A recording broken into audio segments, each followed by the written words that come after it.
That's a whole different show. Plank of the Week, Fridays at 7 on Talk.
Across the UK, on DAB+, on your smart speaker, on your smart TV, and on your side. This is Talk.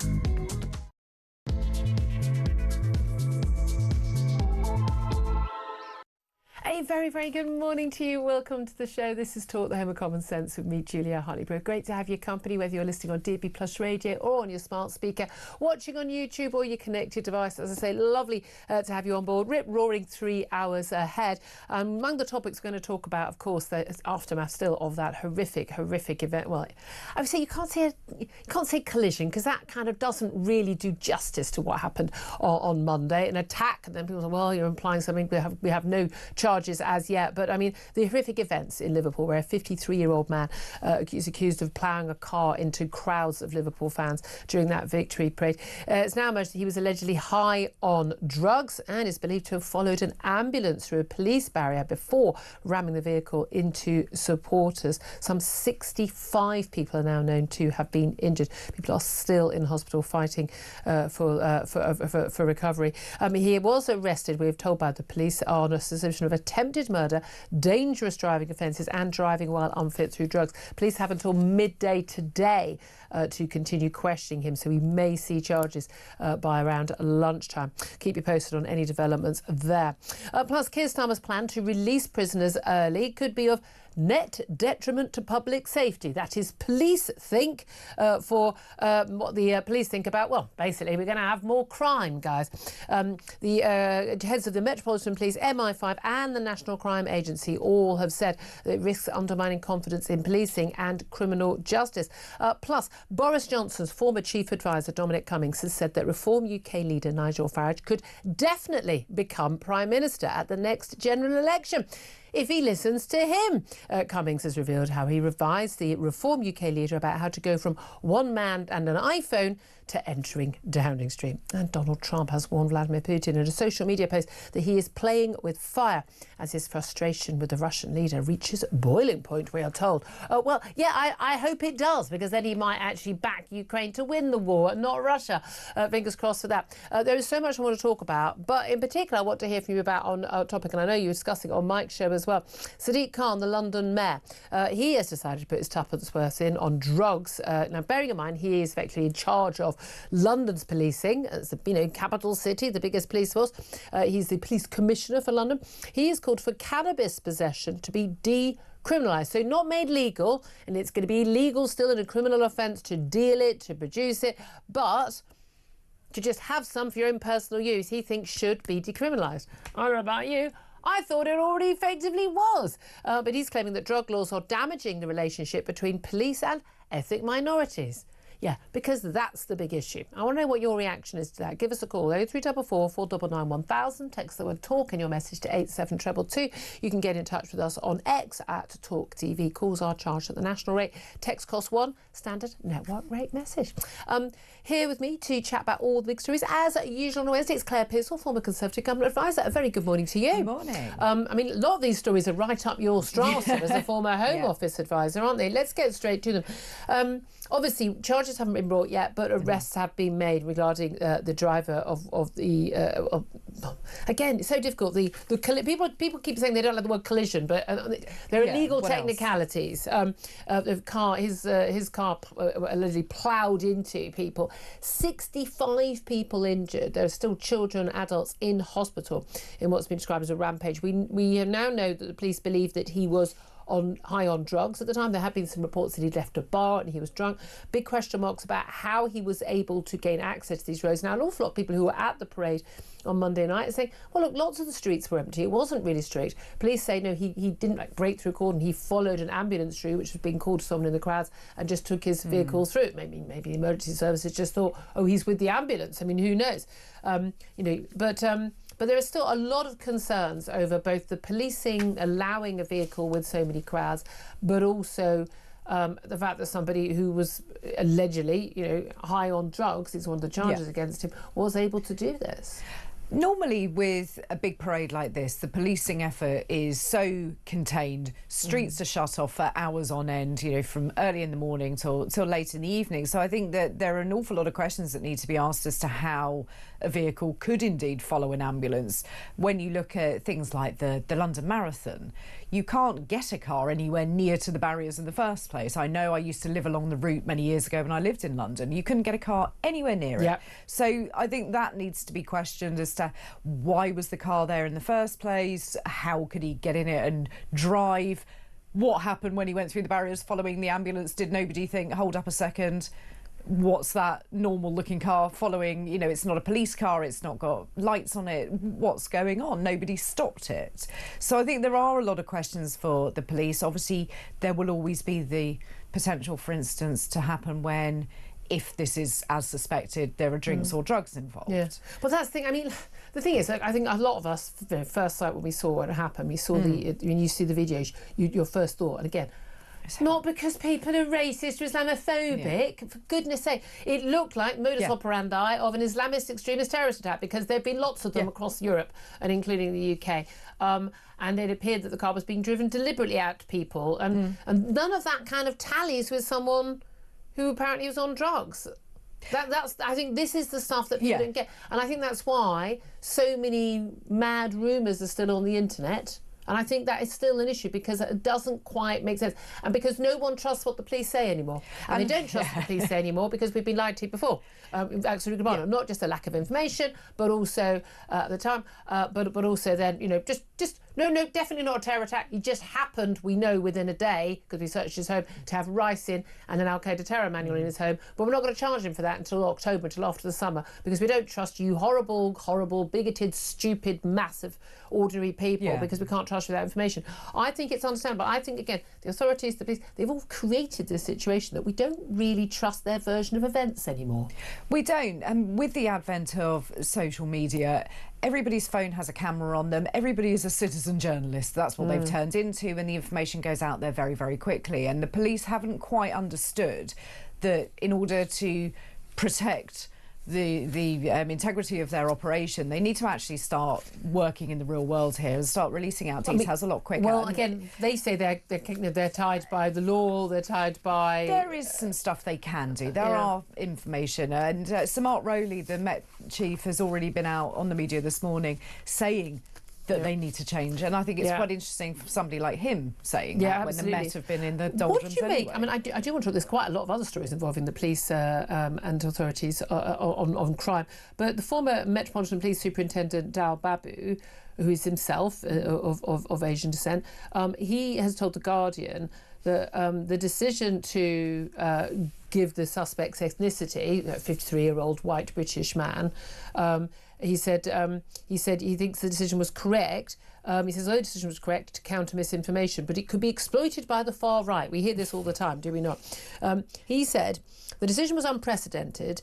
He said, but he could envisage pressure being applied to forces in future to release details on the racial background of suspects. He says it doesn't take rocket science to predict what will happen. The far right will twist this and say, right, you've named the race because it's a white person. Why aren't you naming the race of the next person? And it will present some difficulties and challenges to the police. He said in this case it was correct to share the information to combat racist and Islamophobic misinformation on social media. People thinking it was an Islamist terrorist attack, because that's a typical modus operandi of Islamist terrorist attack, doesn't make someone Islamophobic. No. They're simply playing the odds. Yeah.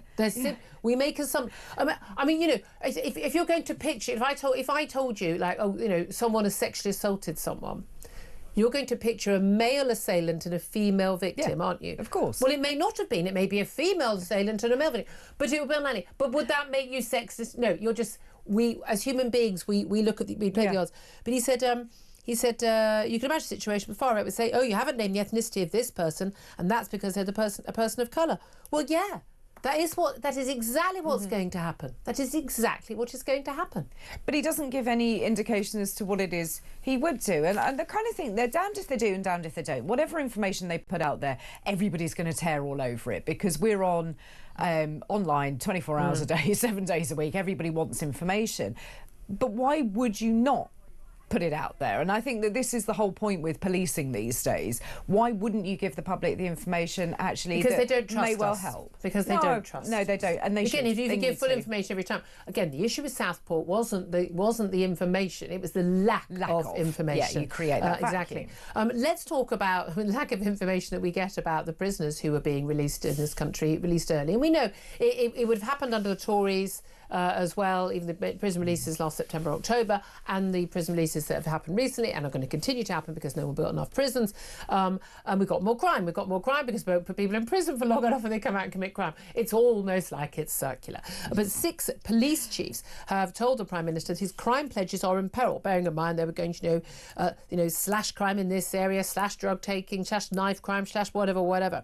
But senior police chiefs representing, the Met Police, Sir Mark Rowley, the Merseyside Police, Serena Kennedy, Greater Manchester Police, West Midlands Police, West Yorkshire Police, and also the chair of the National Police Chiefs Council. They have all said that Keir Starmer's going to be unable to deliver his flagship pledges, including, tackling halving knife crime, rates of violence against women and girls, and recruiting 13,000 additional officers into neighbourhood policing.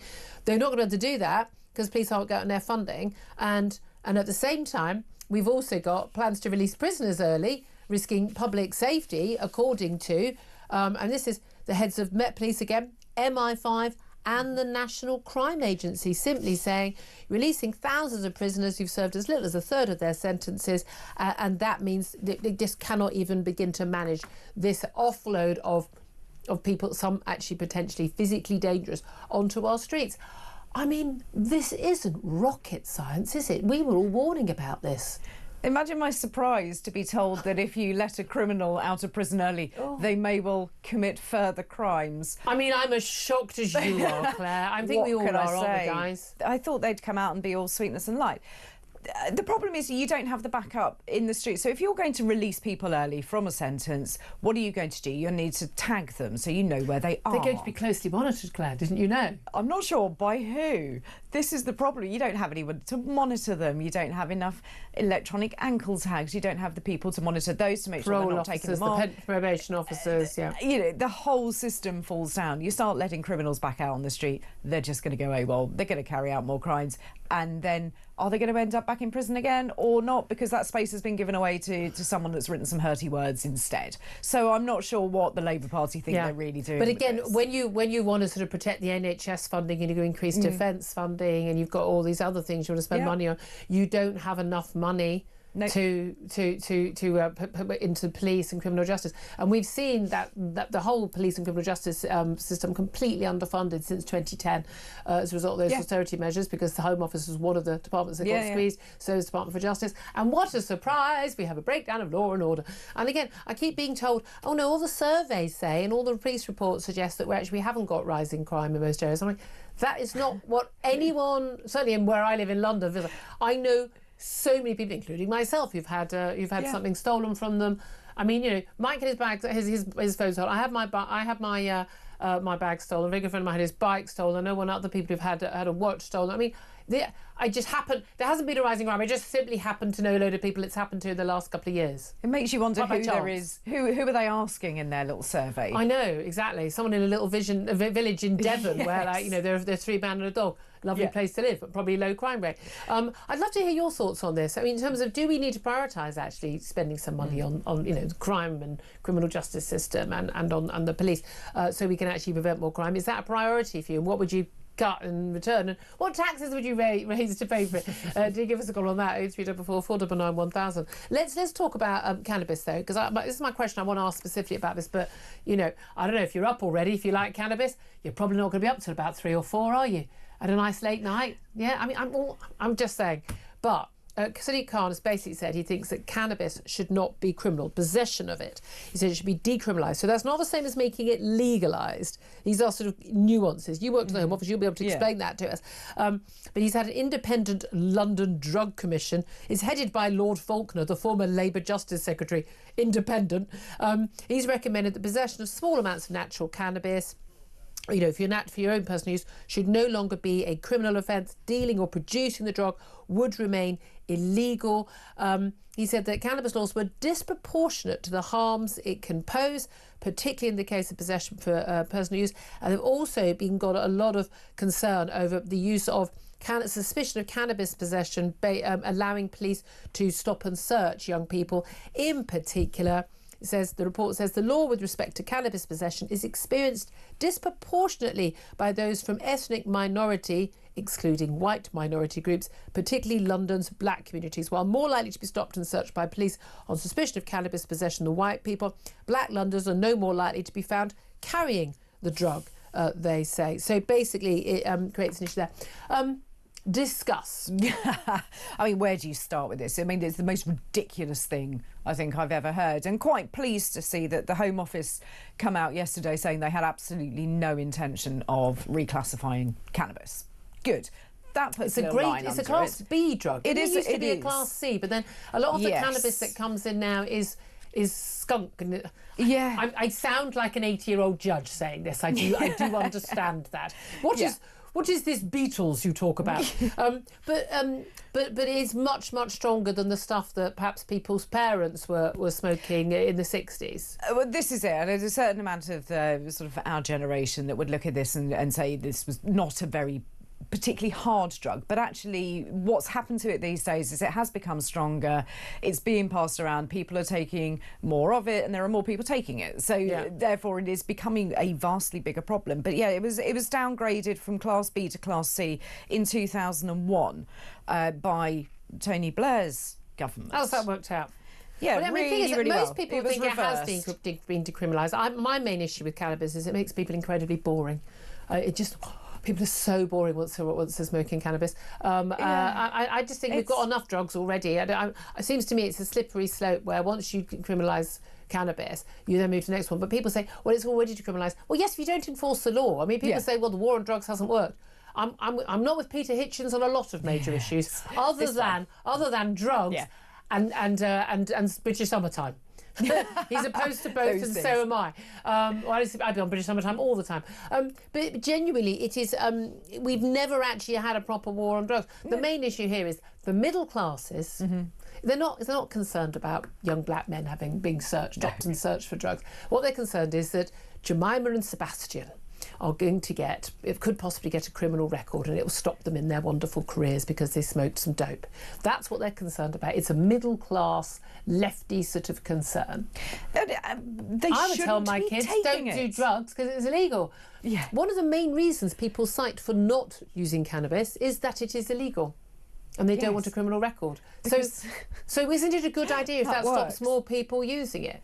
Well, it's not a good thing. I mean, people say it's less likely to cause trouble. You're not going to get violent in the way people do with alcohol. What was the argument in the Home Office about that?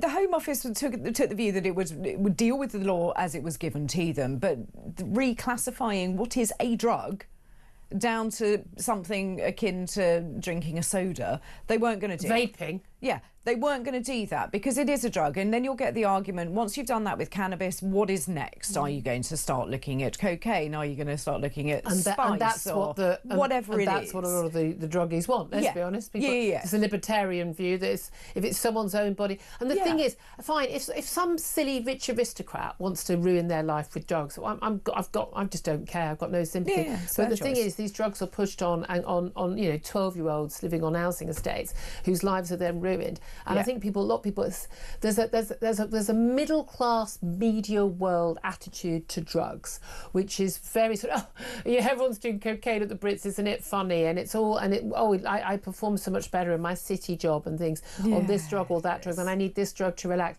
And they're very casual about it. Yeah. And actually, it's not a casual experience for millions of people whose lives are ruined by it, and the impact on their mental health as well. And it's enormous when you start looking at the county lines drugs gangs, and they get kids who are 12, 13 years old running around with bicycles delivering stuff. I know the kids around my way who are delivering drugs. You just know, don't you? You just know straight away. You can see them. It's 35 degrees. You got your hoodie up. Yes. That's always a bit of a clue. Your face Why covered. are the police searching you for drugs?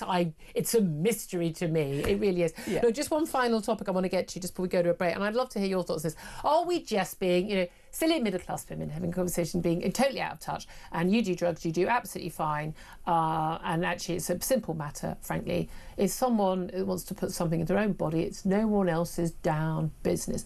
If you want to make that argument, get in touch, 0344 499 1000. If you've seen the damage that drugs can do in local communities, and the criminal aspect to it, you say, you're going to decriminalise it for possession, but you're still encouraging the criminals to produce it. I mean, that's the absurdity, isn't it? If it's going to be decriminalised, then if you're going to decriminalise it, make it completely legal and tax the darn thing, and let's get some money off it, surely.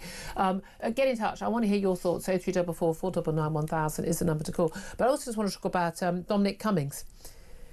You wouldn't be surprised if Dominic Cummings did appear to be on drugs. Not saying he is on some occasions, some of the things he said and done. He's done an interview with Sky News. He's a posh boy, so he didn't bother tidying up the kitchen before he had the interview in. It just bothered me that. Yeah. Posh people, he's proper posh. Posh people don't clean or tidy up. It's an affectation of being very posh. You will know, seriously, don't ever eat dinner in their homes. They're not clean people. I'm just telling you. Anyway, it's an aside. It's a personal thing. He says that Nigel Farage could definitely become Prime Minister. He has said that he has actually been advising him about how to go from being one man and an iPhone to being a government in waiting, and saying, here's my shadow cabinet, here I am ready to go into office, and how to deal with the civil service, how to get the stuff done you want done. This is from a man who didn't get anything done and got himself sacked. Is he the best person to advise? No, I mean, who died and made him the head of politics in the country? I mean, he delivered vote leave. He did. That was the one and only thing that I've ever agreed with him on. And you look at him, he looks awful. He's That's not an issue. Well, no, cleanliness in your kitchen is for me, but yeah. And he just looks generally scruffy, but he didn't get anything done. He just wants another person that he can control. He started to control Boris Johnson until the days when he couldn't, and then it went wrong. Yeah. And he's looking now at Nigel Farage going, if I can get him in there into number 10, then I can break down Whitehall and do all the things I really wanted to do. It's not about the country, it's not about politics, it's not about the individual, it is about Dominic Cummings. Ouch. I'd love to hear your thoughts on this too. How does Nigel Farage get into office? To go from being a one man and an iPhone? Love to hear your thoughts on that as well. 0344 499 1000. Really particularly want to hear your thoughts on law and order and drugs. Do you think that actually, if we did decriminalise, as Sadiq kind of suggested, cannabis possession, it would free up the police to do more things that actually worry us about crime? I would suggest that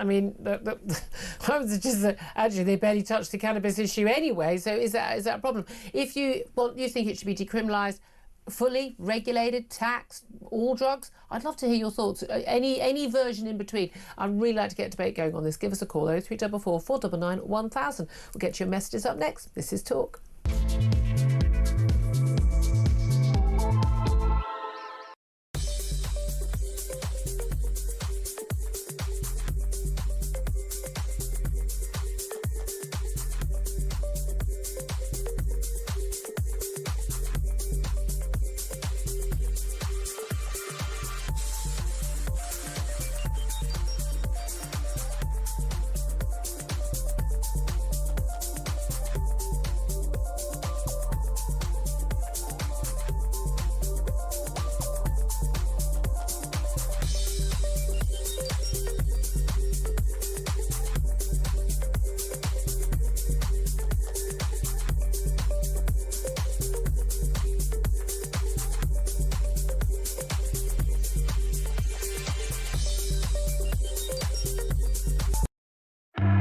He should be charged within the next today, I would imagine. Yeah. They can hold people for a maximum of 96 hours, 4 days, but that's in really extreme circumstances. So I imagine he'll be charged, hopefully by the end of the day, so we'll find out some more facts.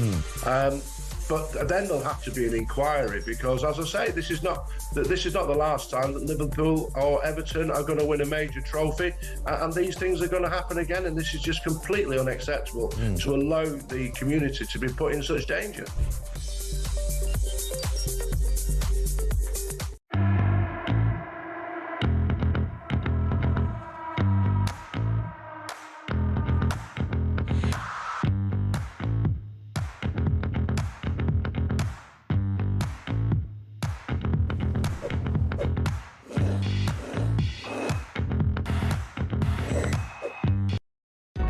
Across the UK, on DAB+, on your smart speaker, on your smart TV, and on your side.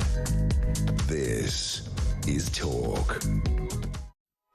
Very good morning. Welcome back to the show. This is Talk, the Home of Common Sense, with me, Julia Hartley-Brewer, and Claire Pistol. Now, are we or are we not talking common sense? We're not on drugs. Oh, but we could be. We could be just seeing here smoking cannabis on air, because if it was decriminalised, it wouldn't be an issue, would it? That's what Sadiq Khan, the London mayor, is suggesting after his independent commission on it. An independent commission with former Justice Secretaries in favour of decriminalising cannabis being appointed by the former Labour Justice Secretary, appointed by a Labour mayor. I know, I could never have predicted what the end would be.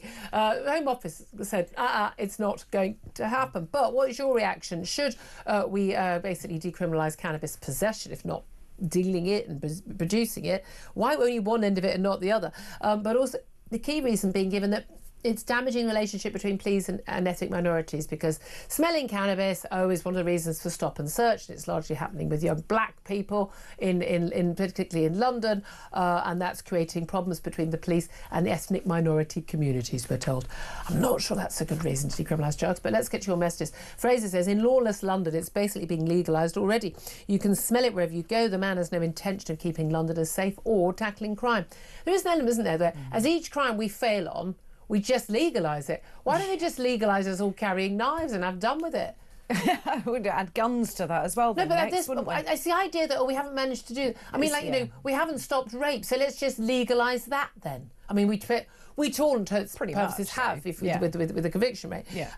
We've legalised bag snatching, phone snatching, and burglary, because your chances of actually getting prosecuted and convicted of that. I mean, we have legalised crime in this country, certainly in London. Yeah, we certainly have. And the only thing that isn't legal in London is driving anywhere, at any time, at any speed. Well, we'll get to that. Congestion charge coming up later. I don't want to get London-centric. It's happening in your city too. Nathan says, Khan's rationale means the same. Exactly. I hadn't even read this. Could be said for rape, phone theft, knife crime. Nathan, we think alike. Laura says, why not decriminalise robbery in your crime-infested dystopia then, Khan? Khan needs to go, says Susan. This is a ridiculous proposal. It stinks, Brian says, in more ways than one.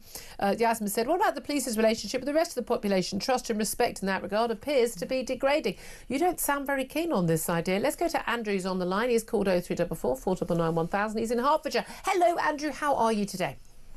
Right-eyed, bushy-tailed. I hope you're the same. Sort of. I mean, that's because I haven't smoked dope. No, Peter Hitchens is the man to get on, Julia. Give him a call.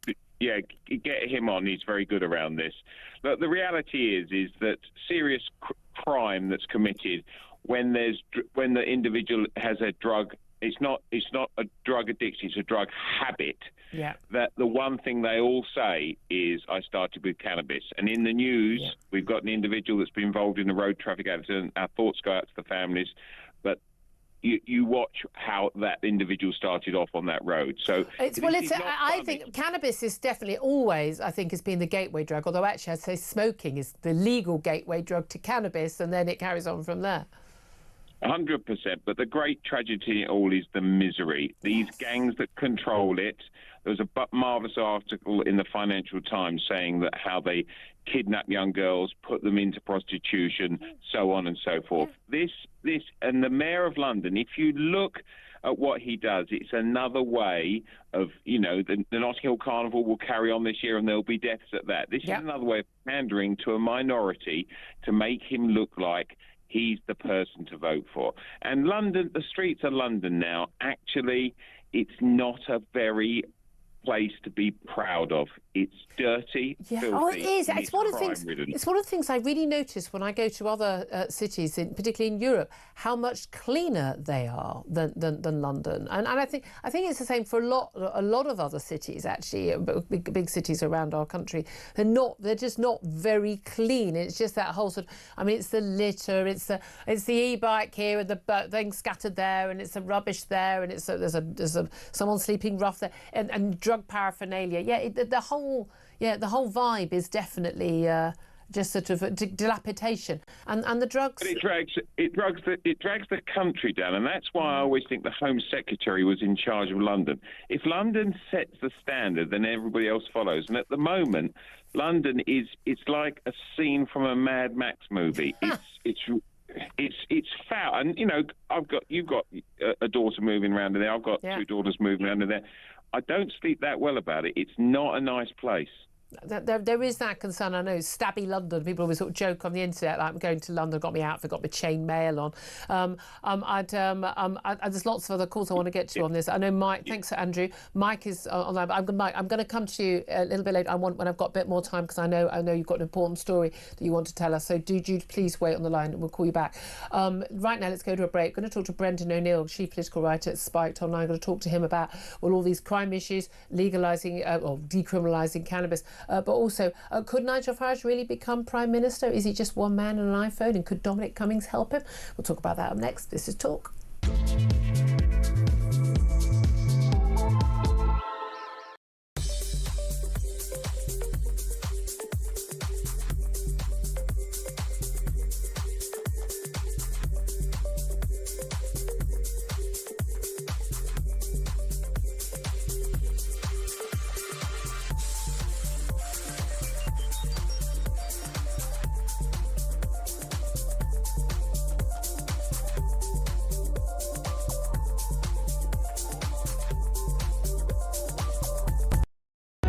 Across the UK, on DAB+, on your smart speaker, on your smart TV, and on your side.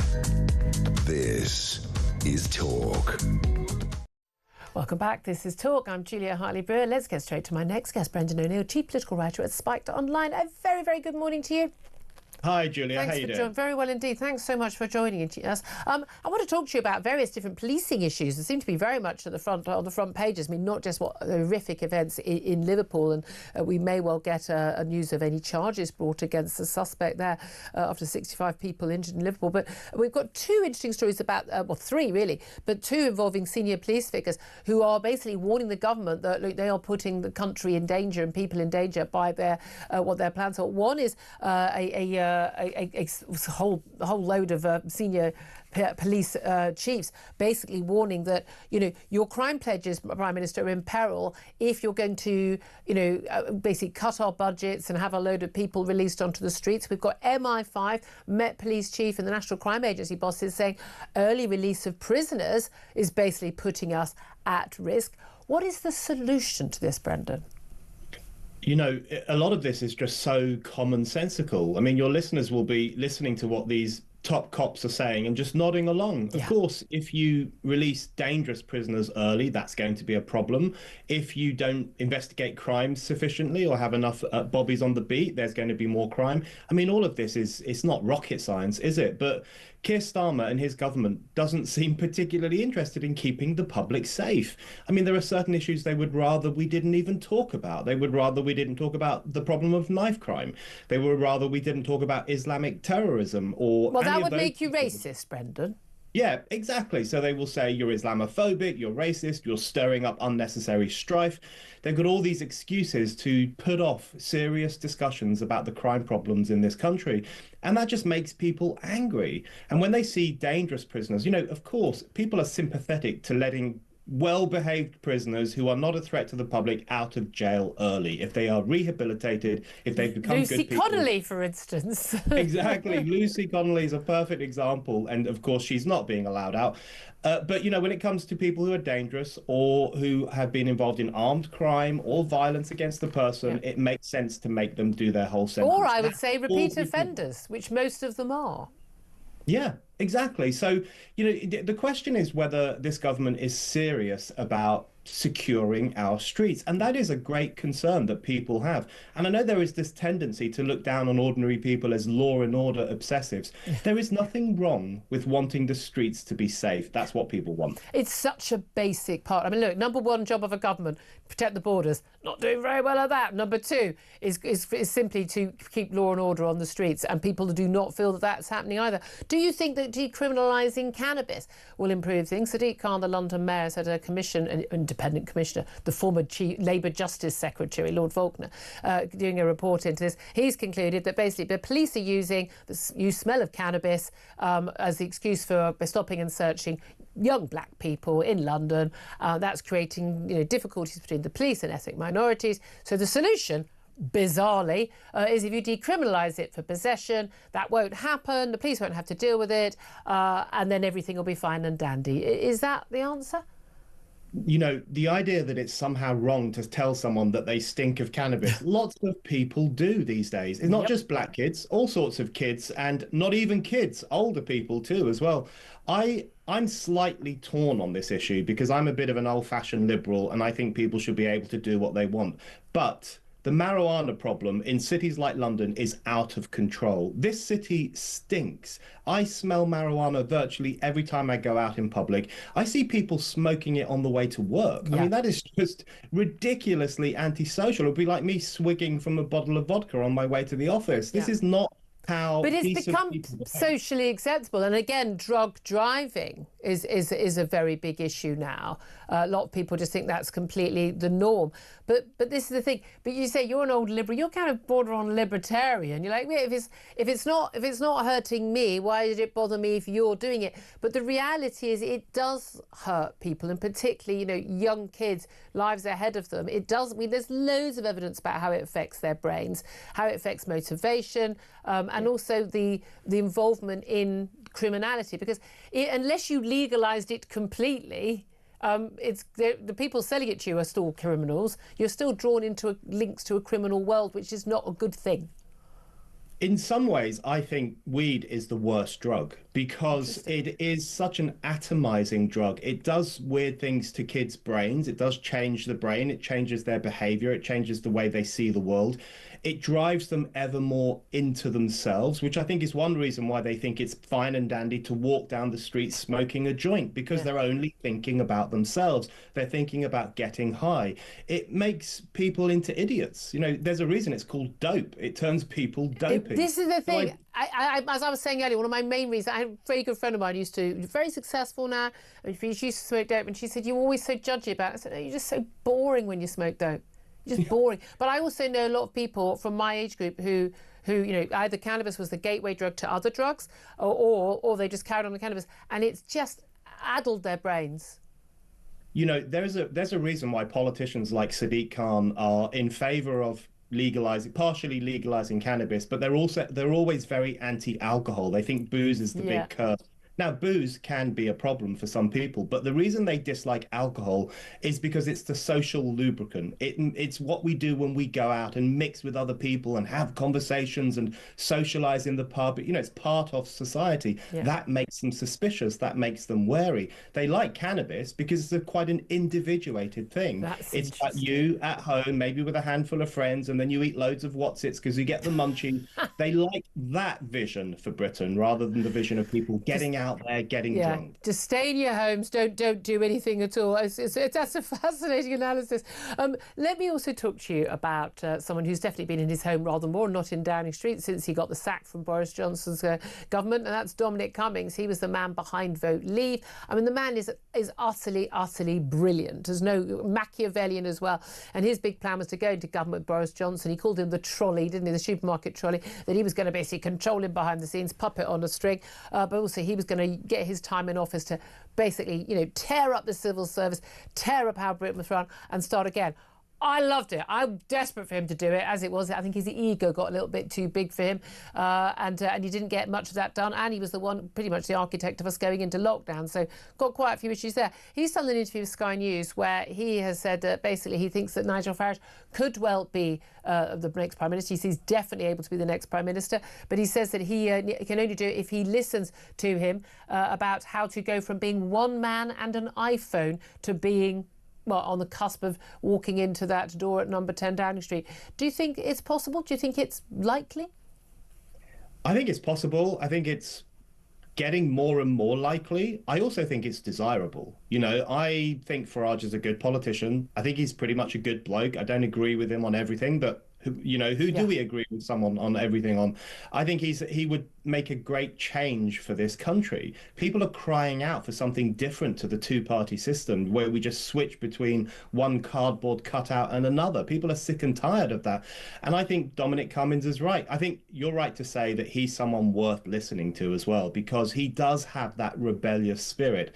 Cummings wanted to rip up the blob and really empty out Whitehall and force it to comply with the wishes of the public, if you can imagine something so radical. Crazy stuff. And, he succeeded in winding them up. He didn't succeed in his entire mission, of course. But one thing I would say to someone like Dominic Cummings is he was sometimes a bit too much into nerds and experts and a new kind of expertise that was more kind of game theory and nerdish. But still technocratic, still better. We know better than you. Yeah, it was like swapping one technocracy for another at certain points. And I think what Farage has going for him is that he connects with ordinary people. He's the politician that most people would want to have a pint with, because he understands their issues. He can talk to them as if they're normal, if you believe that or not.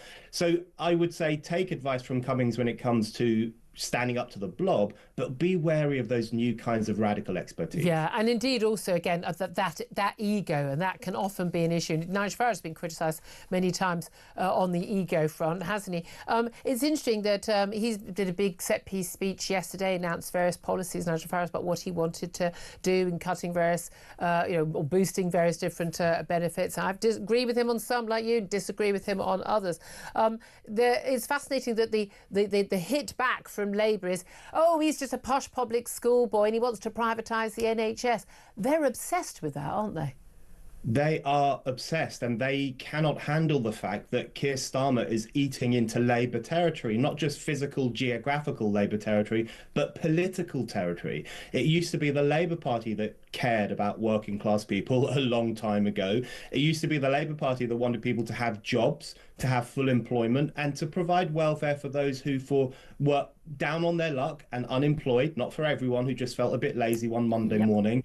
So he's eating into that old territory. He's eating into old Labour territory. And I think that's going to put the wind up them to an extraordinary degree, because that appeals to a lot of ordinary people out there. Yeah, absolutely. And again, Labour, these people, they seem to forget that their only really successful leader they've had in the last 50 years, getting re-elected, elected 3 times, re-elected twice, was Tony Blair, who went to Fetters Public School. I think I don't know why they get it. Talking of the NHS, I just want to ask you about junior doctors, because we've got, they're now called resident doctors, quite right, because they're not junior. These are highly, highly qualified individuals who've been working in hospitals often for 10 years at a time after their qualifications. But these are they're looking now at a 30% pay rise and are threatening to go on strike. Now, that may well be an opening position, but bearing in mind a couple of years ago, they did get that, a year ago, they got that 22% pay rise. It was backdated over 2 years. They ended up with 4% last year.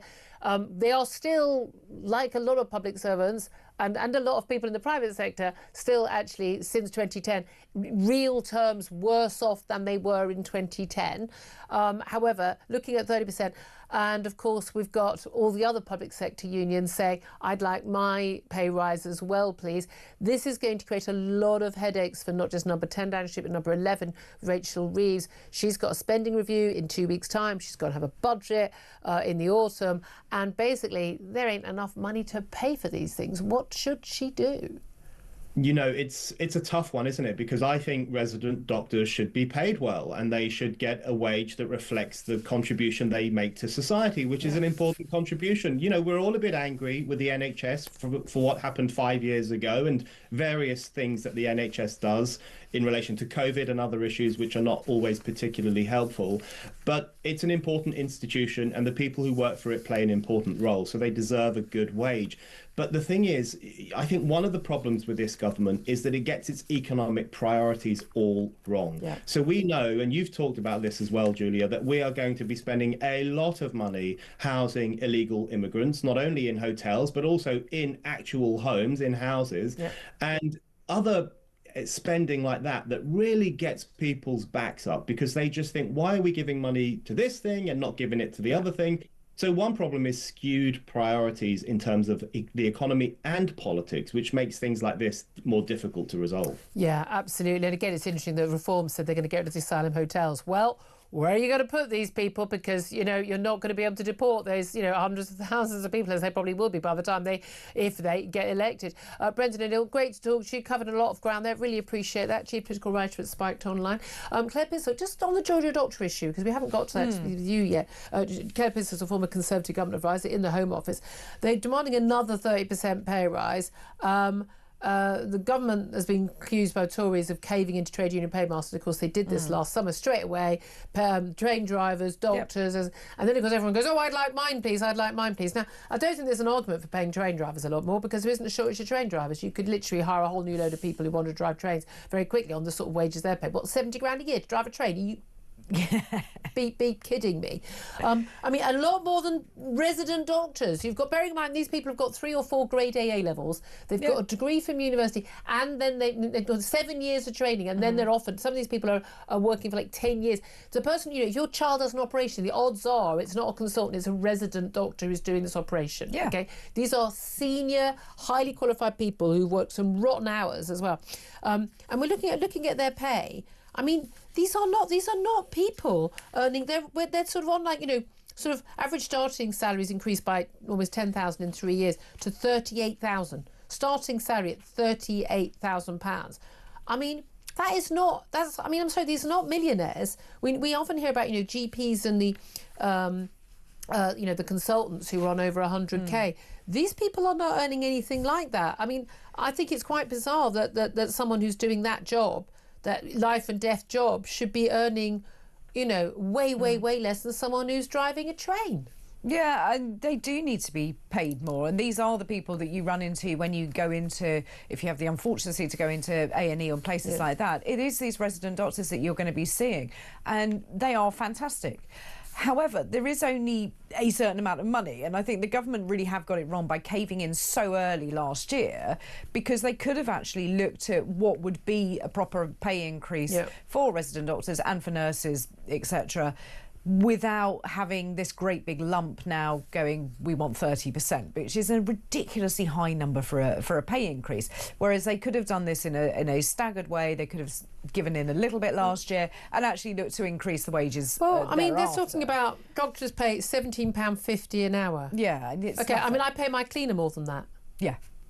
I pay my cleaner £20 an hour. Yeah, personal trainers earn more than that. I'm just saying, I just think there's that unreasonable sum to pay someone of that qualification. Also, we've got a shortage of doctors. We normally, when we had a shortage of truck drivers, what did we do after lockdown? People were paid more. I think sometimes there are some cases where you need highly qualified, skilled people. You need them. You need to pay them more. I just don't have an issue with it, and there aren't that many. It's not going to cost us billions and millions. I'd love to hear your thoughts on that. Maybe you disagree. Get in touch. I mean, I'm angry with the NHS, but the bosses, not the doctors. 0344 499 1000 is the number to call. 0344 499 1000. This is Talk, the home of common sense.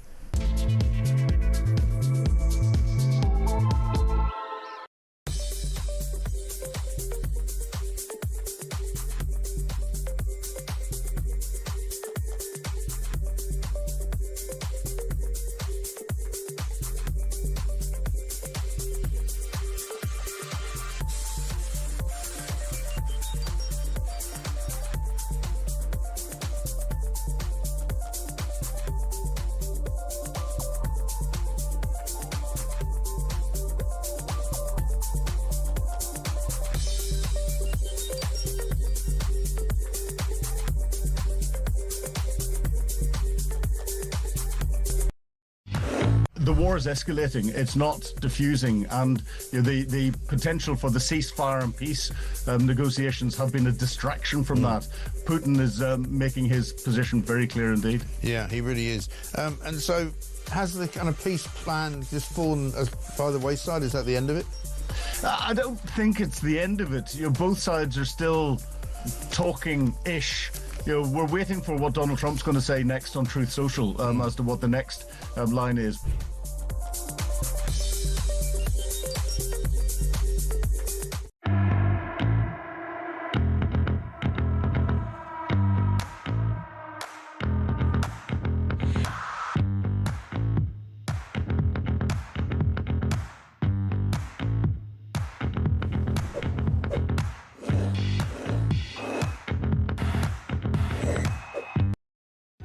Across the UK, on DAB+, on your smart speaker, on your smart TV, and on your side. This is Talk. This is Talk. I'm Julia Hartley-Brewer. Claire Pearsall's still with us. Let's talk right now about where we are with Ukraine, because this war of words that's going on between Vladimir Putin and Donald Trump. Donald Trump said after the latest barrage of attacks on civilians in Ukraine by Russian forces. By the way, the pro-Palestinian lot who were distraught about civilians killed in Gaza, not remotely bothered by civilians killed in Ukraine. Not remotely. Doesn't bother them at all. Wrong sort of kids being killed, just so you know.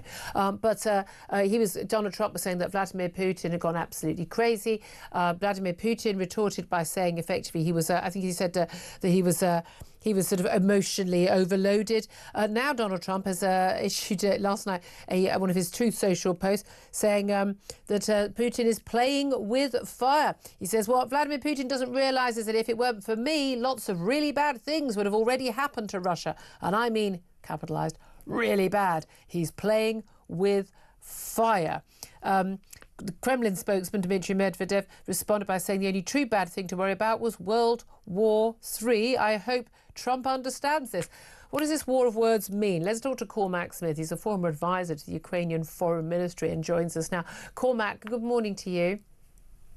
Good morning, Julia. Always nice to see you. And you too. Thank you so much for joining us. I'm in two camps on this. One, I'm really encouraged that there's a bit of a battle going on between the White House and the Kremlin, because I think the White House has been far too trusting in the Kremlin and in Putin so far under Donald Trump, and realising that they're just playing and stringing him along. But I'm also a bit worried that these sort of wars of words, they can turn very, very physical in terms of weaponry far too quickly. Are you relieved or concerned about this exchange? Cormac, I don't. Oh, Cormac, my love. I'm neither. Cormac, can Julia, I stop? I'm Cormac, not. Cormac, can you start again? We just lost your signal for just 1 second, my love. Yes. There you are. We got you back. Go for it. No problem. Can you hear me now? Yes, we can. Yes, go for it. Can you hear me now? Yes. Okay. Yeah. I mean, I'm not very encouraged. You can still hear me, yes? Yes, keep going. Oh, this is really. No, Cormac, we can hear you. I'm not Keep particularly... talking. Keep talking. Good. Okay. I'm not particularly encouraged. We have heard some strong words from Donald Trump, but actually up to now, Putin has been playing Donald Trump like a fiddle. We are yet to see, we have heard some strong words from Trump, we are yet to see any strong actions at all. If we were, and if we were to see America roll fully in on the side of Ukraine, and what I've been saying for 3.5 years, to arm Ukraine to the teeth and sanction Russia back to the Stone Age, I think that would be a very, very good thing. I have got to say, I always hope for the best, but with Donald Trump, we need to prepare for the worst, and the weight of this is on our shoulders in Europe. Absolutely. I couldn't agree with you more on all of that. And that's the thing. With Donald Trump, things can be so predictable. And we talked about it for the last few weeks. You know, he could turn on a dime and suddenly realise, yeah, he's being taken as a mug by Vladimir Putin, which he is being. I mean, he's a laughing stock for the way he's trusting in Vladimir Putin. But the moment he wakes up to that, he could just change policy immediately. But he's also talked about how this is Zelensky's war, it's Putin's war, it's Biden's war. It's not America's war. There is the concern that he goes, I can't get all the credit for bringing peace, so I'm just going to walk away and take my weapons with me. And it's all very well saying it's Europe's war, and my God, we need to step up. Do we have the ability to step up and keep Ukraine fighting? Well, I think we do, and there are a number of important markers. Up to recently, the United States was providing about 40% of the weapons which Ukraine uses, and the other 60% was being provided equally by Europe and Ukraine. Now, one of the very encouraging things that we're hearing about is Ukraine are developing their own armaments industry very fast. Europe is stepping up, and we've heard some very strong words from Friedrich Merz recently in particular. But I have said we should have put our industries on a war footing 3 years ago. Yeah. We started to do this last year, and we're still not doing it fast enough, Julia. No, But I do believe at the end of the day, it's all on our shoulders in the West. Yeah, and indeed. when I say in the West, I mean in Europe. Absolutely. And again, I've never understood why we think the taxpayers of the United States should be funding our defence. You'd think that the worry about a war in Europe, the clue might have been when there was a war in Europe, that they might have actually thought it was a possibility. There's been a lot of concern, hasn't there? Even, up in Scandinavia about if Putin was, there was some sort of deal and he withdrew troops from the actual battlefields in Ukraine, but was able to control Crimea and large parts of the Donbass, he could actually just transfer his attentions to NATO countries in Scandinavia, Norway, Finland, getting very, very worried. Yeah, I've never been a fan of Donald Trump, but the one positive that I identified from the very beginning was that it would hopefully make us in Europe, including the UK, wake up to the fact that we were on our own. And also, he is right in one thing, that Europe has been freeloading off the United States when it comes to defence. So we are stepping up.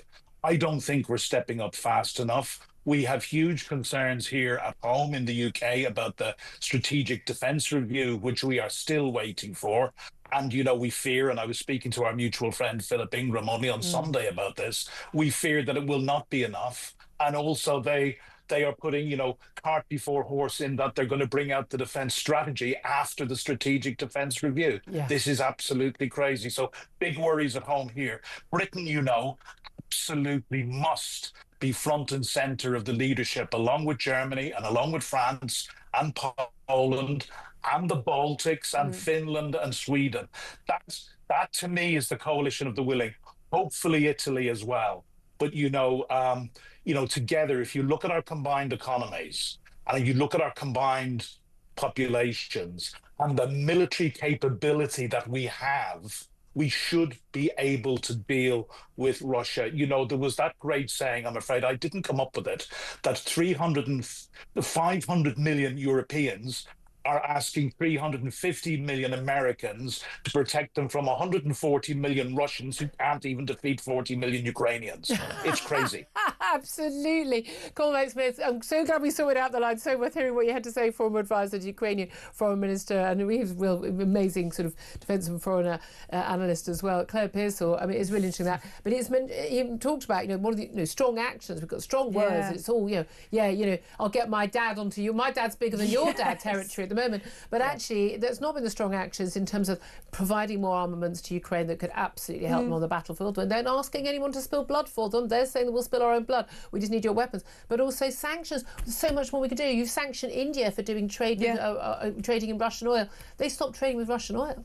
Well, and that's the only thing that really works, is if you start hitting these people in the pocket, and the sanctions are going to bite really hard if you keep increasing them every single time. Very rich Russians won't like that in the slightest, and they'll want to take their money elsewhere. Yeah, but it's just really, really simple. He would not be able to fund his war effort if he can't sell his oil and his gas. And it's as simple as that. And by the way, Europe is buying it back from India after it goes to India. It's not even proper sanctions. We can't even do that properly. I'd love to hear your thoughts on what Cormac had to say. Love to hear your thoughts about decriminalising cannabis and any of the big topics we're talking about today. Always get in touch. 0344 499 1000. This is Talk.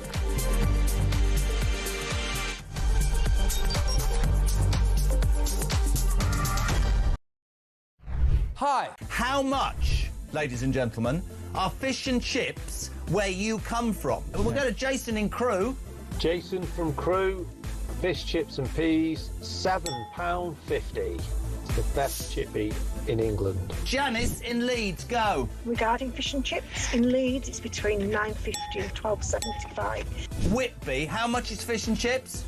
3 of us, fish, chips, peas, I think one of us curry sauce, 3 cans of pop, just short of 70 quid. £70? That's 23 quid a head, man. Even my maths does that. Very quickly, a voice note. Campbell in Scotland, go. Up here in Banff in the northeast of Scotland, we can get a fillet and a half of haddock with a regular chips for £8 and 10 pence, and it's by far and away one of the best chippies I've ever had. Kenneth in Surrey, fish and chips, go. Fish and chips in Ascot, about half a mile from where you used to live, will cost you £12 and 60 pence. Great show. Keep up the good work. That's why I moved, because you were living there. When was the last time you had fish and chips? Couple of weeks How ago. much? Where'd you get it from? I think it was about 40 quid. It was in the Ivy. Honestly, you really are. For any of you who think he's a man of the people, I nearly said you're a... A lot of them involving the police, it would seem. Whether you are listening on DAB Plus Radio or on your smart speaker, watching on YouTube or your connected device, it's great to have your company. But also, I'd love to hear from you as well. 0344 499 1000 is the number to call. You can text the word TALK and your message to 87222. Get in touch with us on X at Talk TV. Calls are charged at the national rate. Text cost £1, standard network rate message. Lots to talk about, including what is the ongoing situation of that 53-year-old, as we know, white British man from the Liverpool area who's accused of ploughing his car into crowds of Liverpool fans during that victory parade on Monday night. He's allegedly, we're now told by the police, high on drugs at the time.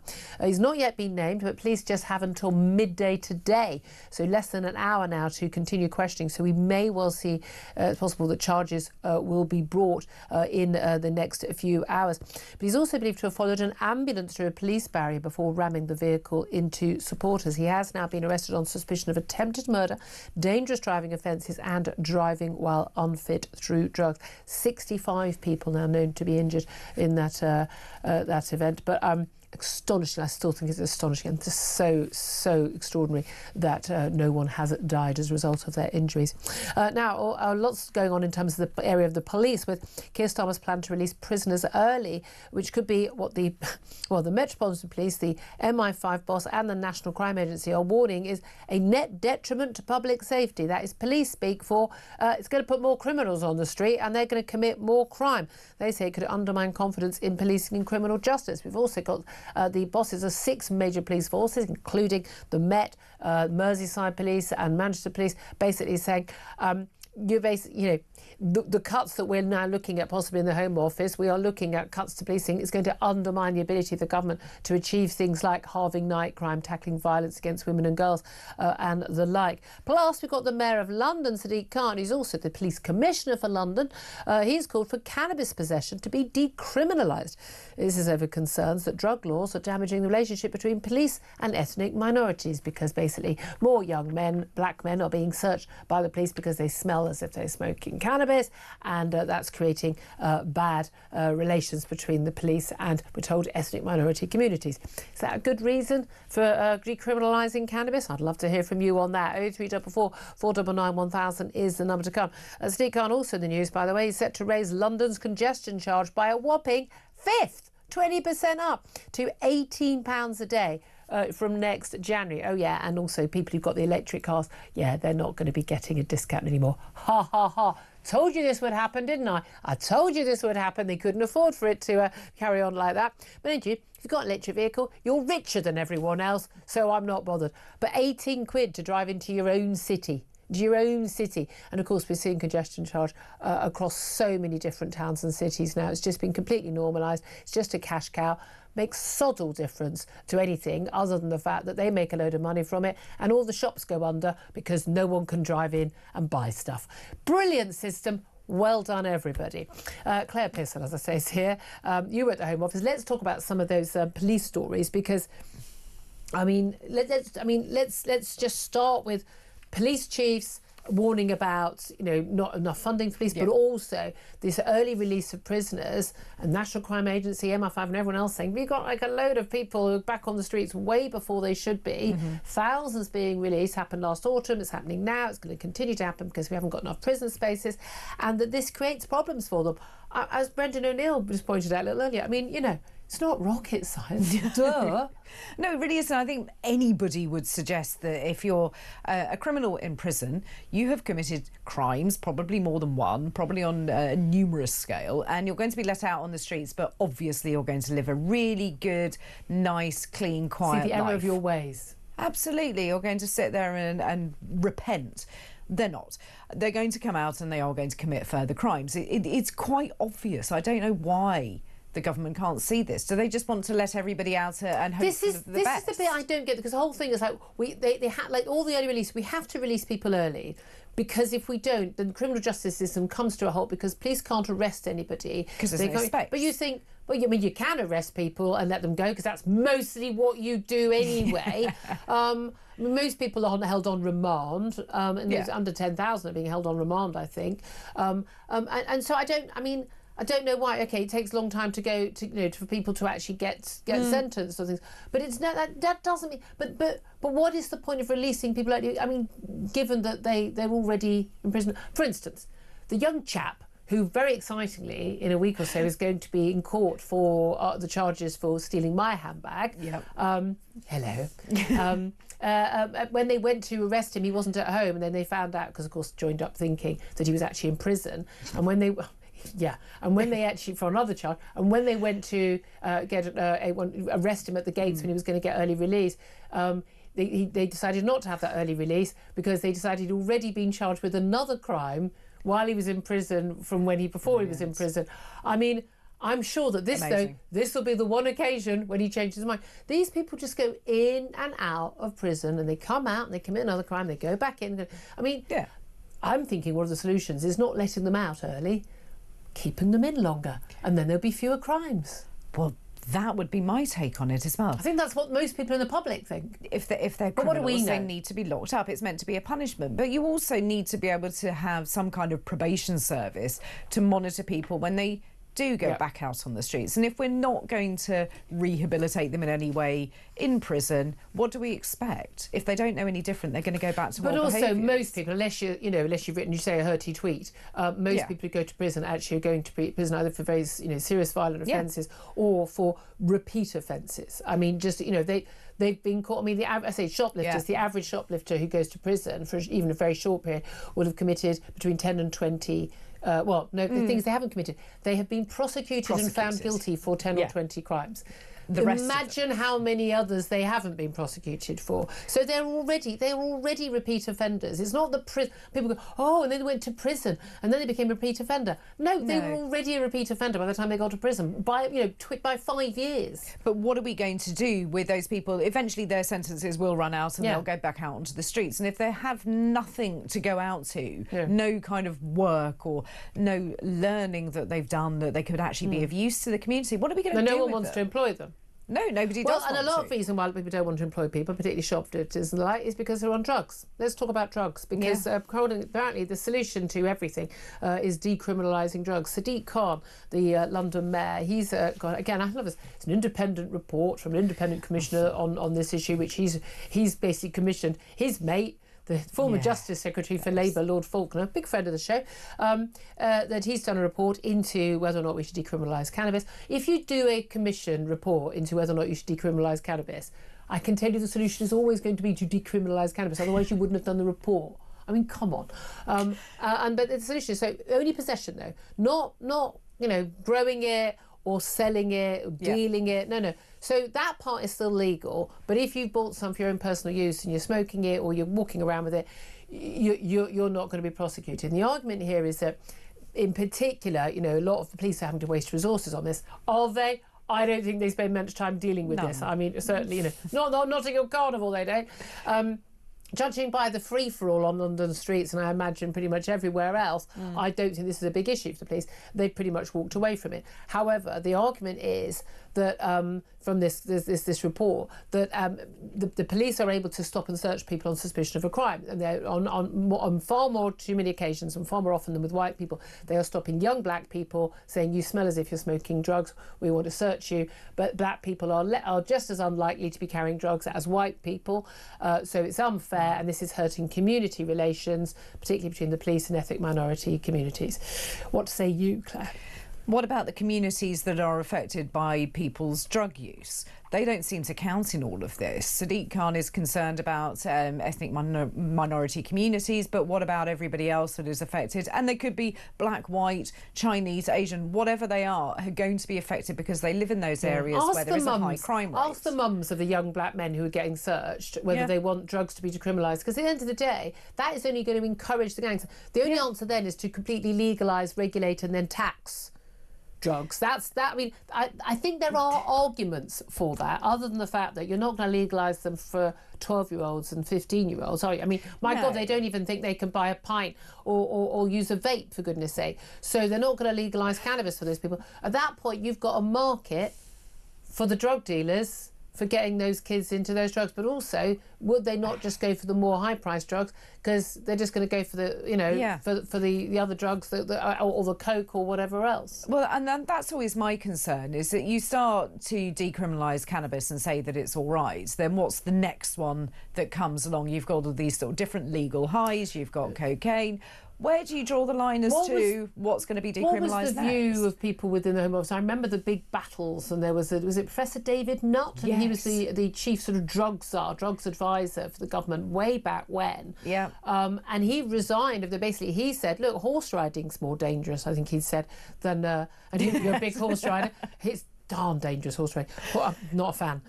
They're mad things. But horse riding is more dangerous than using cannabis. And he was very defensive of cannabis, and I always thought he was wrong, because I just don't. I don't know anyone who, unless it's medicinal cannabis for people who've got multiple sclerosis, whatever, which is very different. 100%, absolutely. 100% should be easily available for those people. But I've never met anyone that cannabis has improved their life. No, and the Home Office takes the view that drugs, as a rule, lead to criminal behaviour. And leading to criminal behaviour is, riots on the streets, etc., etc. So the Home Office is there to keep order. So therefore, why would you decriminalise something which causes a problem? And a lot of crime, like we talked about, the shoplifting, the burglaries, that is carried out by people who are drug addicts to purchasing their crime. People say, well, that will stop them doing it. No, so where do you think they're miraculously going to get the money from to buy it legally? Because again, if it is legal, very quickly it would be taxed. I mean, why are you putting VAT on if I buy a child car seat? There's VAT on that, but you're not going to put VAT or other taxes on cannabis. Why would you be putting taxes on cigarettes and vapes but not on cannabis? Of course, if it was legal, it would be taxed. And at which point is then more expensive. There is still a market, and you're still going to have drug addicts stealing to purchase those items. I mean, alcohol is legal, and people still have problems with alcohol. And they still steal to buy alcohol. Well, of course they do. If you have an addiction, you need to be able to feed that addiction. And if you don't have all of that money in your bank account, then you need to find it from somewhere. We're told it's quite a harmless drug. But of course it isn't. It's not heroin. It changes brain chemistry in young people. There have been enough scientific studies into it. Yeah, it does something. And as you said before, you've come across people who have taken it and they're really boring. Yes, they're really boring when they do. But I also know people genuinely whose brains have been addled who become incredibly paranoid. Yeah. And the motivation, there are a lot of people. I'm particularly concerned about young people doing it, in their teens, and their brains just being completely addled by it. It's just and the motivation. You're not getting up and going to school if you're smoking dope, are you? Let's be honest. Well, of course you're not. You're getting up at 3 in the afternoon and you're sitting there with a bag of crisps on the sofa, looking at when you're going to get your next hit. And I was going to say, sounds like my weekends, apart from the drug bit. I'd love to hear from you on this. Are we just being a bit prissy? I mean, a bit judgy? Because, I've got my drug. Love a glass of wine. That's my drug. That's legal. Why shouldn't, say, your drug, if you like cannabis, why shouldn't your drug be legal? But isn't it, to all intents and purposes, legal already? Because it has been decriminalised, surely, has it not? Give us a call. 0344 499 1000 is the number to call. Do you agree with Sadiq Khan? Do you agree with the former Shadow Justice Secretary? I'd love to hear your thoughts on that. And should the concern about the relationships between the police and ethnic minority groups, particularly in London, where particularly we're told, it's young black people who are being basically targeted by police over cannabis use and not other people. We had that in America, didn't we, about crack, and it was black communities were doing crack.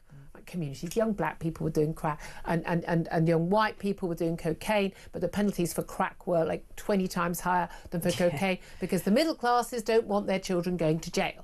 And so they effectively decriminalise it and make it acceptable. I'd love to hear your thoughts. 0344 499 1000. Got some great calls coming in on that. Let me also come back to Dominic Cummings. We spoke about the former, the man behind Boris Johnson. When I knew that Boris Johnson had won that election, he's going to go in 2019, he's going to go into power. The thing I was most pleased about was that Dominic Cummings, who'd run the Vote Leave account, who campaigned, who absolutely I knew was fully behind Brexit and fully behind wanting to shake up government, deal with the blob and get stuff done, get rid of our completely hopeless civil service. I was really happy about him going in. And then, as we know, he was the man who listened to Neil Ferguson and listened to the people with the computer programmes and pushed Boris Johnson into going into lockdown. Not sure I trust his judgment anymore. No. But he's done an interview with Sky News, and he said that he believes Nigel Farage could definitely become Prime Minister, and he says that he wants to effectively advise him, and says he needs to listen to him, and I think they have met to talk about how he could become not one man and an iPhone and become a government in waiting. Do you think A, that could happen, and B, do you think it will happen? It's quite that's a big subject. It's one of those really, really big subjects. Do I think that Dominic Cummings needs to be weighing in on this? No, actually, I don't. I think he made such a mess of his one opportunity that he's bust that, and he needs to just go off quietly. Flush? Yeah, I think he is. He promised such a lot, and it was quite exciting to have him there until you realise that what he wanted to achieve was never going to be achieved, but he was just going to turn everybody against each other within the Conservative Party. Doesn't like politics, which, that's my life, and I quite enjoy it. But could Nigel Farage be in number 10? Possibly. I don't think at the moment there are anybody in the Labour Party or the Conservative Party that has any bright ideas as to how to run the country any better at the moment. And Nigel Farage is managing to reach people and get them interested in shaking it up. I think people want things shaken up. They want to get rid of, the uni party, the Tea Party, just, what do the Tories think, what do the Labour think? You got, Labour people think they've got Tory light. Tory voters think they had Labour light when they have the Tories in. They don't trust anything they say because they've let them down. Of course, Nigel Farage is going to face the same issues everyone else has, which you can promise a lot. Goodness me, in that speech yesterday, he promised an awful lot. I don't even agree with the idea that people don't pay tax for the first 20 grand of their earnings. Unaffordable. I would lower that. I just want very, very low rates of tax for low earners. I think everyone should be bought into the system and pay tax. So do I. I'd like national insurance, all that nonsense scrapped, and call it what it is and call it a tax. And there's lots of things I do to simplify things, and I definitely want people at the lower end to be taxed less because they need that money more. But again, the solution actually to an awful lot of the issues is building more houses. It's building more. It really is building more houses and getting an awful lot of people off welfare, and very, very quickly. I think he's got a lot of brilliant ideas. I consider him a personal friend. I'm very genuinely like him. But a lot of people will still have to, when we get to the next election, there's going to be a lot of question marks about, is he someone people think can actually run the country, that can actually get the job done? And I think that that's the problem, is that at the moment he's very, very good. He's very charismatic. He comes up with ideas. Unfunded. He's not afraid to say the stuff that politicians mostly shy away from. But he's going to have to now have that scrutiny applied to it, like every other party. Numbers are going to have to add up. Yeah, indeed. and they don't. And at the moment, they really don't. Love to hear your thoughts on that, and your thoughts, of course, on drugs. I mean, whether you're on drugs or we just want to give a thought on drugs, get in touch. 0344 499 1000 is the number to call. This is Talk, Home of Common Sense.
Nigel Farage's promises add up to over £100 billion. £100 billion, that is Liz Truss times 2.5. And he has not the first idea how he's going to pay for any of these promises. So he stands there on these stages and at rallies, throwing out all these promises. I'm going to spend extra money on this, I'm going to cut that tax. All these promises, well over £100 billion. You know, Nigel Farage has never been in government, hasn't had to explain a record. He's making those promises without having any idea how to deliver them.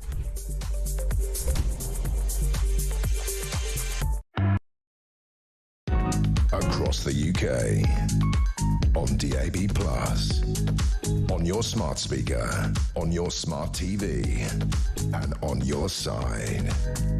This is Talk. This is Talk, the Home of Common Sense with me, Julia Hartley-Brewer. 11:22 is the time. Do get in touch about any of the stories we are talking about. If you're a junior doctor saying, why shouldn't I get a 30% pay rise to go to work? I'd love to hear from you as well. 0344 499 1000. Lots of you getting in touch about Sadiq Khan, the London mayor, calling for cannabis possession to be decriminalised. It still be illegal to grow it, to sell it, to deal it, but no, perfectly legal to walk around with it or to use it. I never understood how that would work, but it's all about, police are searching too many young black men and upsetting local communities, we are told. That's the problem. I mean, is that the solution to the problem? Brian has got in touch and said it stinks in more ways than one. Saskia says, please turn a blind eye to it anyway. So what's the point? Exactly. Rachel says, my reaction, he wants everyone to be as high as a kite. Well, he'll get more votes that way. Douglas says he'll be advertising it on the TfL network next. Yeah. But he completely controls, doesn't he, what can be advertised. I love that. I love that I'm not allowed to see an advert showing a chocolate bar or a McDonald's quarter pounder with cheese. That's the number one favourite takeaway choice. I'm not allowed to see that on London's Underground because, it will make me fat. But yeah, let's decriminalise cannabis. A Class B drug. These people are, don't eat any processed food. Don't have a sausage, it's processed.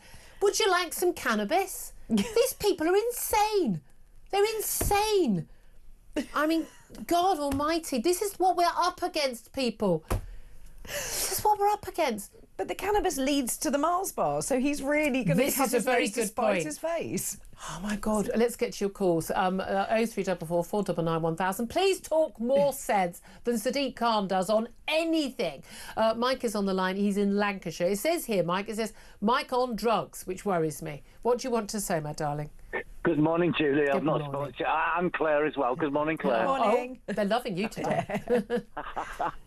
Not spoken for a while. I shouldn't laugh. Julia, it's just this decriminalisation of cannabis. Yeah. I had a dear friend, started off on cannabis, got worse and worse and worse. He got hold. This gang got hold of him. He was on, onto heroin, this, that, and the other. He nearly died. Went into hospital. They cleaned him up. He came out. As soon as he came out, the gang got hold of him again. Of course they did. And he's dead now at 38. Oh, God. Drugs overdose or?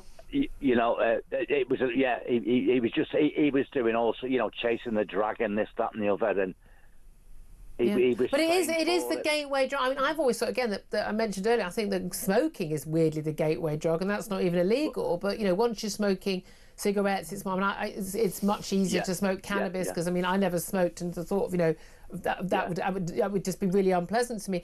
But cannabis has been normalised as the Julia, safe drug. I tried it once many years ago when I was like a teenager. I tried it once. I thought, don't like this. As you did when you were a teenager. But he was the most gentlest, loveliest guy you could ever wish to meet in your life, and now he's dead. Did you talk to him about it ever early on? Did you say, "Hey, mate, are you sure?" I tried, but he was just he had a few mental health problems. Not, he was just escaping, social phobic. Yeah. And they just got hold of him, and and I at his feet I wept. But the worst thing, Julia, his sister is now on it. Oh God, I can't imagine what the parents are going through. Well, his dad said to me, I won't mention names, but his dad said to me, "I've lost a son. Now I don't want to lose a daughter to it, but she's doing it. But she's ringing me up as well for money. Yeah, to fund it, and I just say, no, I am not giving you money for blah de blah. But also, Julia, I'm visiting my mum at the moment. My mum's 91. Yeah. And me and my sister take care of her. But where my mum lives, 2 doors away, there's this like 2-block council flat. They used to put pensioners in. Now there's drug addicts in there. Yeah. There's stuff going on all night, all day. Yeah. I've rang the council. They refused to do anything because they said to me, "Oh, we can't do nothing because they're vulnerable." And I said, "What about my mother? She's 91. She's scared stiff." Yeah. And they won't do it. And again, it's just been, that's my worry, it's just been kind of like normalised and accepted. And do you think part of the problem is, again, a sort of a media class, a political class, who've just sort of gone, oh, it's just cannabis and we use it and our kids use it. It's not an issue, but they don't realise how, actually, unless you've got, and I know I've met many people in my life who are even regular cocaine users. It's rife in politics and journalism. And they actually carry on completely normal lives. Most of them then, they go through a phase, they don't use it anymore. But there are an awful lot of people that can't do that. And these people they make it out, it's just a thing and it's a phase and it's okay. A normal thing. Julia, I mean, I'm 67 now and stuff, and I moved to London like when I was 20. I my first place was in Soho. I loved it, but it was nothing like it is now. No. I worked for. Well, I'll tell you this now. I used to work for Peter O'Toole. Oh, really? Wow. Yeah. And the things I've seen with Peter when we used to go around. So it's nothing like what it is. That's now, a whole different radio show. Yeah. I mean, the times I had with him and stuff. But this drugs, it's just. But it's when you ring the police, they don't want to know. Well, that's the thing, decriminalising it as if the police even care right now. Mike, I so appreciate your call. So sorry for your loss of your friend. I hit 38, and again the parents, Claire. I mean, another child on drugs. I mean, I've got to be honest with you. Be locked in my spare room. Wouldn't let them out. Simple as that. I really would. It's horrendous, isn't it? You can't imagine that. Just after seeing one person go through that awful addiction to then take it up yourself. Drugs and absolute scourge. I really don't know why people are so relaxed about it. There's another Mike, actually. Michael, he's in High Wycombe. And Michael, good morning. You wanted to have your say as well. What do you want to say? Yeah, good morning to you and to Claire. You make me laugh. Deep-fried Mars bars, deep-fried marijuana coming next. The point I wanted to make is that we keep nibbling away at what the police can do. Yeah. And if we keep doing that, we won't be able to stop anybody, and therefore they won't have any opportunity to stop people and just find out what they're doing. And I'm not a big fan of them stopping people. I want them to actually have a suspicion of a crime. Well, yeah. Well, if you remove all the crimes, then they can't stop people. But that's the thing. It's almost like this idea. Well, we had a war on drugs. There's the argument Peter Hitchens made. People say we had a war on drugs, and it hasn't worked, so we may as well give up. It's like, well, we never really had a war on drugs because we didn't actually, prosecute people. I would be absolutely terrified to get a criminal record from drugs. Most people don't do drugs because they don't want a criminal record. Yeah, politicians are always the same on this. Oh, we had austerity. No, you didn't. You didn't do anything about it. We had a war on drugs. No, you didn't. Yeah. It just continues. But also, the people selling the drugs are still going to be wanting to make their money. And again, and if it's decriminalising cannabis, as Claire was saying, what's the next drug? Well, you can look at everything, can't you? Whether it's immigrant, as soon as you decriminalise something, effectively, like the illegal migrants across the channel, more people will go and do it because it makes a lot of money. If you decriminalise cannabis, look at what's happened in Colorado, a place I used to live. Yeah. Now it's being decriminalised. It's just horrendous. Yeah. So people don't think through the consequences of their actions. Sadiq Khan certainly doesn't think.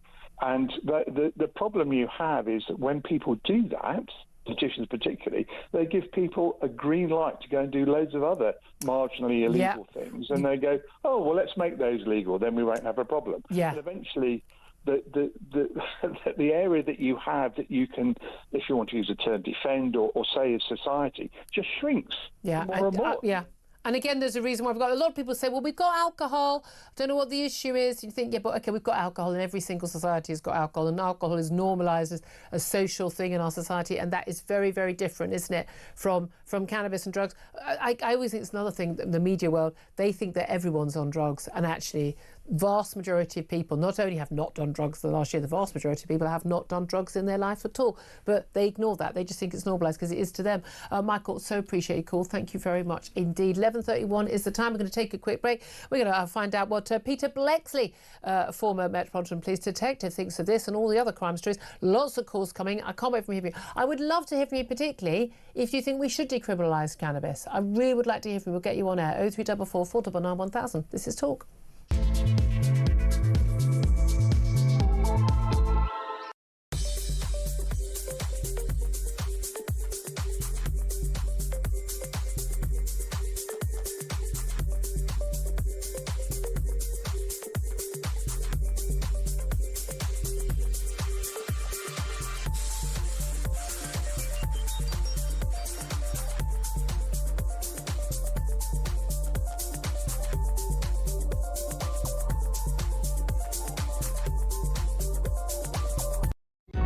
Across the UK, on DAB+, on your smart speaker, on your smart TV, and on your side. This is Talk. This is Talk. Thank you so much for joining us. It's 11:33. I'm Julia Hartley-Brewer. Claire is still with us. We're now joined by Peter Blexley, former Metropolitan Police detective. Very, very good morning to you, Peter. Good morning to you, Julia. Always good to talk to you. Can we start, please, just first of all, because we're having lots of calls about cannabis, and there's lots of other conversations I want to have with you. But in terms of Sadiq Khan, the Mayor of London, he's got commissioned a report, and the former Labour Justice Secretary, Lord Faulkner, basically says we should decriminalise cannabis, and because it's part of an issue, particularly with police saying, you smell of cannabis to young black youths, let's be honest, and saying, can we stop and search you? And this is creating tensions between the police and that particular community in London. Is that the answer, decriminalising cannabis? Julia, let me make something perfectly clear here, if I may. I do not condone drug taking or encourage it in any way, shape or form. In fact, most drug takers that I've come across are the most tiresome and boring people imaginable. But this proposal is doing partly the right thing for exactly the wrong reason. What we need to do, and I'm sure you're going to disagree with me, is we need to legalise and regulate every single illegal drug. It's the fourth biggest industry in the world, and it would take me a couple of hours to explain it all. But if we had courageous politicians that legalised and heavily regulated all the industry, we could rip it from the grasp of organised crime, reduce harm, reduce murder, lower the prison population, raise billions upon billions in revenue, and educate our kids away from the scourge of drug taking. I could not disagree with you more, Peter. The gangs are they'll just moved on to a bit more people trafficking or gun running for a start. Also, they're going to be wanting to deal those drugs to the people who can't buy them. That'll be the people who won't be able to afford the taxed goods, and they'll be getting them through them, or they'll be going to the under 18-year-olds. But also, I don't want to fund education, my kids' education in school, from another person out of their head on heroin and the tax they've paid for it. Plus, you're an ex-police officer, for goodness sake, Peter. Do you think all the people who are currently shoplifting and stealing and burglaring to pay for their drug habit are miraculously going to suddenly have the money to pay for their legal drugs once they're taxed and got VAT on them? Of course not. They're going to carry on all the criminal activity, aren't they? So I don't think that works at all. The states will be awash with billions. And with regards to problematic drug users, we can get them the treatment, get them the help, and get their lives back on track. There's the lowest success rate. I think it's about 1% success rate in getting people off drugs unless they've already hit rock bottom and want to get away from them. Because it's underfunded and we've never tried this idea. People who go to the Priory have got the same rate of success, for goodness sake. You have to have an awful lot of money to go to the Priory. Yeah, I'm just saying, they're not underfunded and they're still not having a decent success rate. Is it not? I mean, look, I know that police have more trouble realistically with, drunks and alcohol and violence, whereas you tend not to see, unless it's the drug dealers themselves, violence from, say, someone on cannabis so much. And I can understand the people's argument on that. But we've already got alcohol. It's normalised. It's part of the way our society, and indeed every society pretty much functions. Apart from, the few, religions, Islam, where you don't have religion. But adding extra effective legal drugs into the mix, that's just going to create more problems than solutions, isn't it? No, not with a properly regulated environment. The harsh reality is this is a supply and demand industry, and the demand is increasing year upon year upon year. The current prohibition means that all we are doing is making criminals richer, and they are selling more drugs irresponsibly to people whom they want to take more and more and more and more addictive drugs. If people bought their drugs, sourced their drugs through a regulated environment, a regulated outlet, then the harm would be reduced dramatically. There wouldn't be these turf wars. The murder rate would come down dramatically. You're absolutely right when you say criminals would move on to other things, but they're already doing that anyway. So many criminals are online, and as you point out, people smuggling, fraud, and as such. But you're self-certain. I can understand the argument for cannabis and the argument that actually the cannabis has got much stronger. It's skunk now. It's not as mild as it used to be 20, 30, 40 years ago. And that's partly of the fact because it's been criminalised, or because it is criminalised, and therefore, you get more bang for your buck if you're importing it and it's stronger. And then people could actually go to, and this has happened in other countries, people could go to a shop and they could buy, weaker stuff or stronger, and they'd have more control of it. But when you're moving into, crack, cocaine, heroin. I think that would be madness.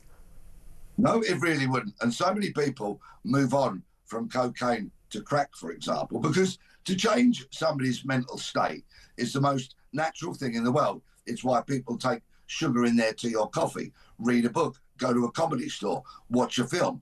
We do things to alter our mental state, go to the gym, all these kind of things. So people want to change their mental state through drugs, unfortunately. If the drugs that we were giving them were not so toxic, were better regulated, then there wouldn't be the need for what I call under the kitchen sink. Is there non-toxic crack or heroin? Yeah, cocaine in its purest form, when it leaves what I will call the factory gate in the jungle, is generally speaking 100% pure and doesn't have the toxins in it, which it does by the time it reaches the pub toilet in London. Yeah. Yeah, I mean, I vote no, but I'd love to hear everyone else's thoughts on it. He's a former police officer, certainly an opinion that a lot of people hold and a lot of people would agree with. Give me a score. Tell us what if you agree with Peter in particular. I'd love to hear from you. 0344 499 1000.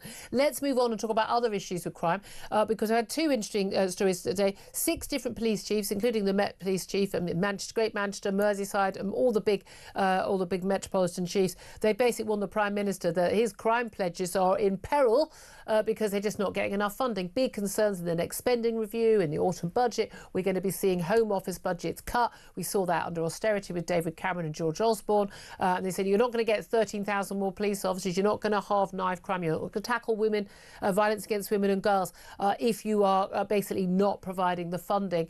We've also got senior figures again, including the Met Chief, head of MI5, the National Crime Agency, saying that releasing prisoners early is posing a risk to public safety. These people are back on the streets, and a lot of them are violent criminals, and we were told they wouldn't be, but they are, and they are posing more of a danger to society. And they said we simply don't have the staffing to actually cope with the number of people being back on the streets. What do you say to those claims from, let's face it, people who know what they're talking about? These are very worrying warnings from all the big hitters in law and order. As you've said, head of the Met, MI5, National Crime Agency, National Police Chiefs, writing to the government and saying the streets are going to become even less safe than they currently are. And that is a huge worry. The trouble is, political talk is cheap. Policing is expensive. And so much of the policing bill is made up by the wages that the officers are paid. Mark Rowley has already said he's going to have to lose 1,700 police officers. Yeah. And you, Julia, like I, travel on the largely lawless underground system a lot. And look at the harassment that goes on there, the graffiti, the assaults, and so much worse. I'm mostly annoyed by the number of people who don't buy a ticket when they squeeze in behind me at the barrier. Yeah, tailgating, very apt at the moment. Yes, all of that. You know, the streets of London and further afield are becoming increasingly lawless. We are all less safe than we used to be. And when the big hitters scream it to the government in a letter signed by all of them, then I'm afraid we all need to be deeply concerned. Absolutely. Again, listen to what they're saying. And again, you know, the Prime Minister wants to be judged on some of the things he's going to achieve. They're saying, well, you're not going to be able to achieve it. Let's also talk about the specifics of what happened in Liverpool on Monday, this horrific collision, crash, attack. I think both people who felt it would have felt. 65 people in total were injured, including children. One child still in hospital with a collapsed lung, a 4-year-old, for goodness sake, after a man basically just drove his car, apparently deliberately, in and out of the crowd, smashing into people. 4 people left under his car. And this was a man who's been held he's been in custody since he was basically sort of rescued from a mob of people who, I think, understandably, what were wanting to attack him. The police have until midday today, so in just 17 minutes time, to finish questioning him. He has already, we're told, been arrested on numerous charges of attempted murder, dangerous driving offences, but also driving under the influence of drugs. But also the police say they couldn't work, people couldn't work out why his car was able to enter this road that was full of people as part of this victory parade for Liverpool winning the Premier League. And they believe that he tailgated, as you mentioned, tailgating an ambulance going to help a member of the crowd, and they tailgated through there. What do you make of what some are saying may well have been police and council failings in keeping people safe? And what do you make of what we've been told so far about the man in custody? Yesterday, Assistant Chief Constable Jenny Sims told us all not to speculate. So I won't speculate, I'll deal with facts. And the fact is that Ford Galaxy got into Water Street, which was a road that had been blocked, is the direct result of a catastrophic failure of the security operation. It simply should not have been allowed to happen.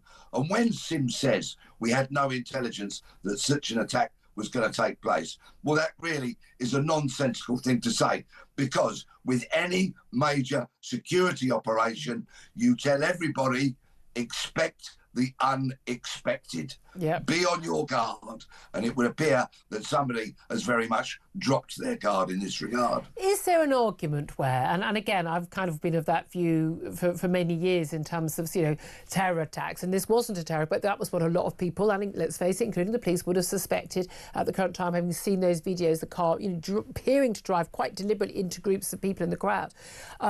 That you can only prevent so much. So, for instance, again, we have all these protections, well, supposedly the theatre of security when we get on a plane. So, I've got a 120 millilitre bottle of water. That will be deadly. 100 millilitres, absolutely fine. I mean, it's abject nonsense, a lot of this stuff. But I can get on a train. I can get on a bus anytime. That's not a problem with these things. We remove the waste bins from train stations for years because of IRA attacks using waste bins. We do this. We put up barriers. I mean, we work here just on London Bridge, and we've got off the London Bridge, Westminster Bridge attacks. Those massive big barriers everywhere. And then we have some attacks at some Christmas markets, so they put bollards and barriers around there. At the end of the day, we're always preparing for the last attack, whether it's a terror attack or a criminal attack or someone who's drunk or off their head on drugs or whatever it is. But you actually can't always protect everyone all the time. Isn't that the issue? But no, there is no such thing as 100% security, but you have to be on guard. You have to have the ability to see round the corner and to expect the unexpected and always be prepared for that. Yeah. The whole face of these multi-victim events has changed. 30, 40 years ago, the terrorists had bullets and they had bombs. So you would look for those and take out the terrorists when they were in possession of those. Now, unfortunately, mass casualty attacks use everyday items like knives and cars. Yeah. And so it is very much more difficult for law enforcement. And in that regard, they have my sympathy. But when you're on an event like this, it is sometimes very easy to be swept along by the euphoria, by the joy, Yep. by the happiness. If you're policing it, stewarding it, private security, you have to switch off from all of that. Yeah, and especially if you're a Liverpool fan yourself and you're celebrating. Yeah, well, you're there to do a job. You're not there to celebrate. If you want to celebrate, ditch your uniform, take a day's holiday and go and have a drink with your mate. Can I just ask you just finally, there've been a lot of criticism, and I've been called every name under the sun since Monday night for questioning why the police chose to reveal that the man in custody, a 53-year-old man from the Liverpool area, was a white British man. We don't normally get given the nationality or the ethnicity of suspects, and I've checked all the Merseyside police's recent tweets about any arrests or charges they've made. Not one of them, not a single one of them mentions the ethnicity or nationality of the people who've been arrested or charged. What do you make of former Met Superintendent Dal Babu? And he has said that the decision was correct in this occasion to counter misinformation, but it could be exploited by the far right. He says it doesn't take rocket science to predict what will happen in the future. The far right will twist this and say, right, you've named the race because it's a white person. Why aren't you naming the race of the next person? He said it will present some difficulties and challenges in the future. He says it's really important that people don't see it as a precedent because every incident will be different. What do you say to that? Every day when I don't hear the name of Del Babu is a good day.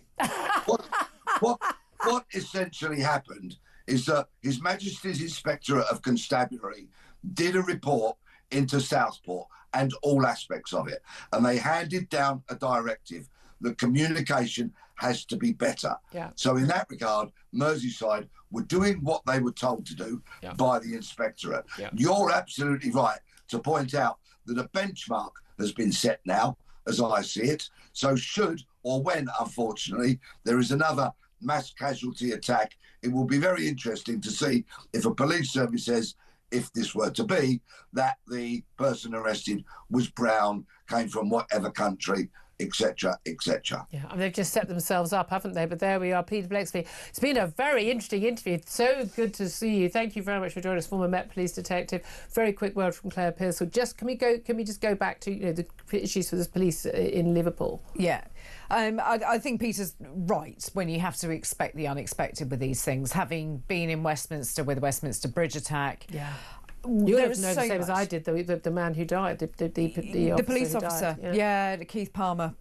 just horrendous when you go in there every single day and you see somebody and then that happens. But part of the job is predicting that something could happen that you can't predict. No, but you have to look at all the eventualities. What is the worst thing that can happen, and then just work backwards from there. I'm interested in the fact that we know there were police snipers, obviously on the roofs. I'm wondering when that car starts careering. Thanks, take him out. I think there were so many pedestrians. That was the problem, wasn't it? There we are. 11:49 is the time. Up next, we're going to talk about the not so green, or is he green, Mayor Sadiq Khan, and we're going to talk to Howard Cox, founder of Fairfield UK, about the Transport for London congestion charge. I know we're very London centric on these things, but trust me, it's come to. I told you it would, and it came to a city near you, and it'll keep going up in a city near you as well. This is Talk, the Home of Common Sense.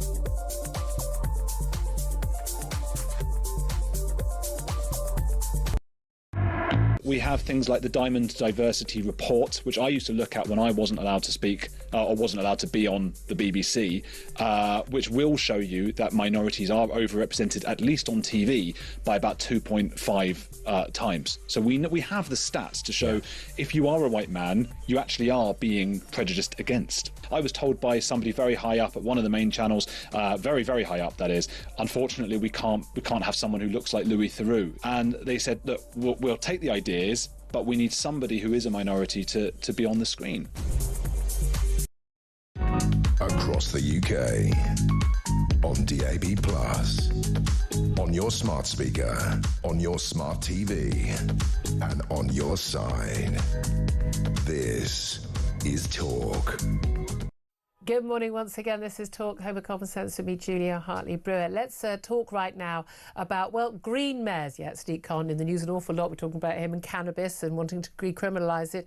But he's also the man who's always obsessed, is he not, with pollution and indeed traffic. And apparently these are the works of the devil. Not drugs, they're fine. But, you know, driving your car means you're a very, very, very bad soul. Well, Sadiq Khan in London is set to raise London's congestion charge by 20%, so up by a fifth, up to £18 a day. He also plans to scrap a discount scheme for residents, which was apparently to encourage greener travel. But basically, if you've got an EV car, you're no longer going to get your discount that you used to get, partly because actually, let's be honest, if you're driving an electric vehicle, you're richer than everybody else because they're more expensive. Let's talk about this with Howard Cox now, founder of Fairfield UK.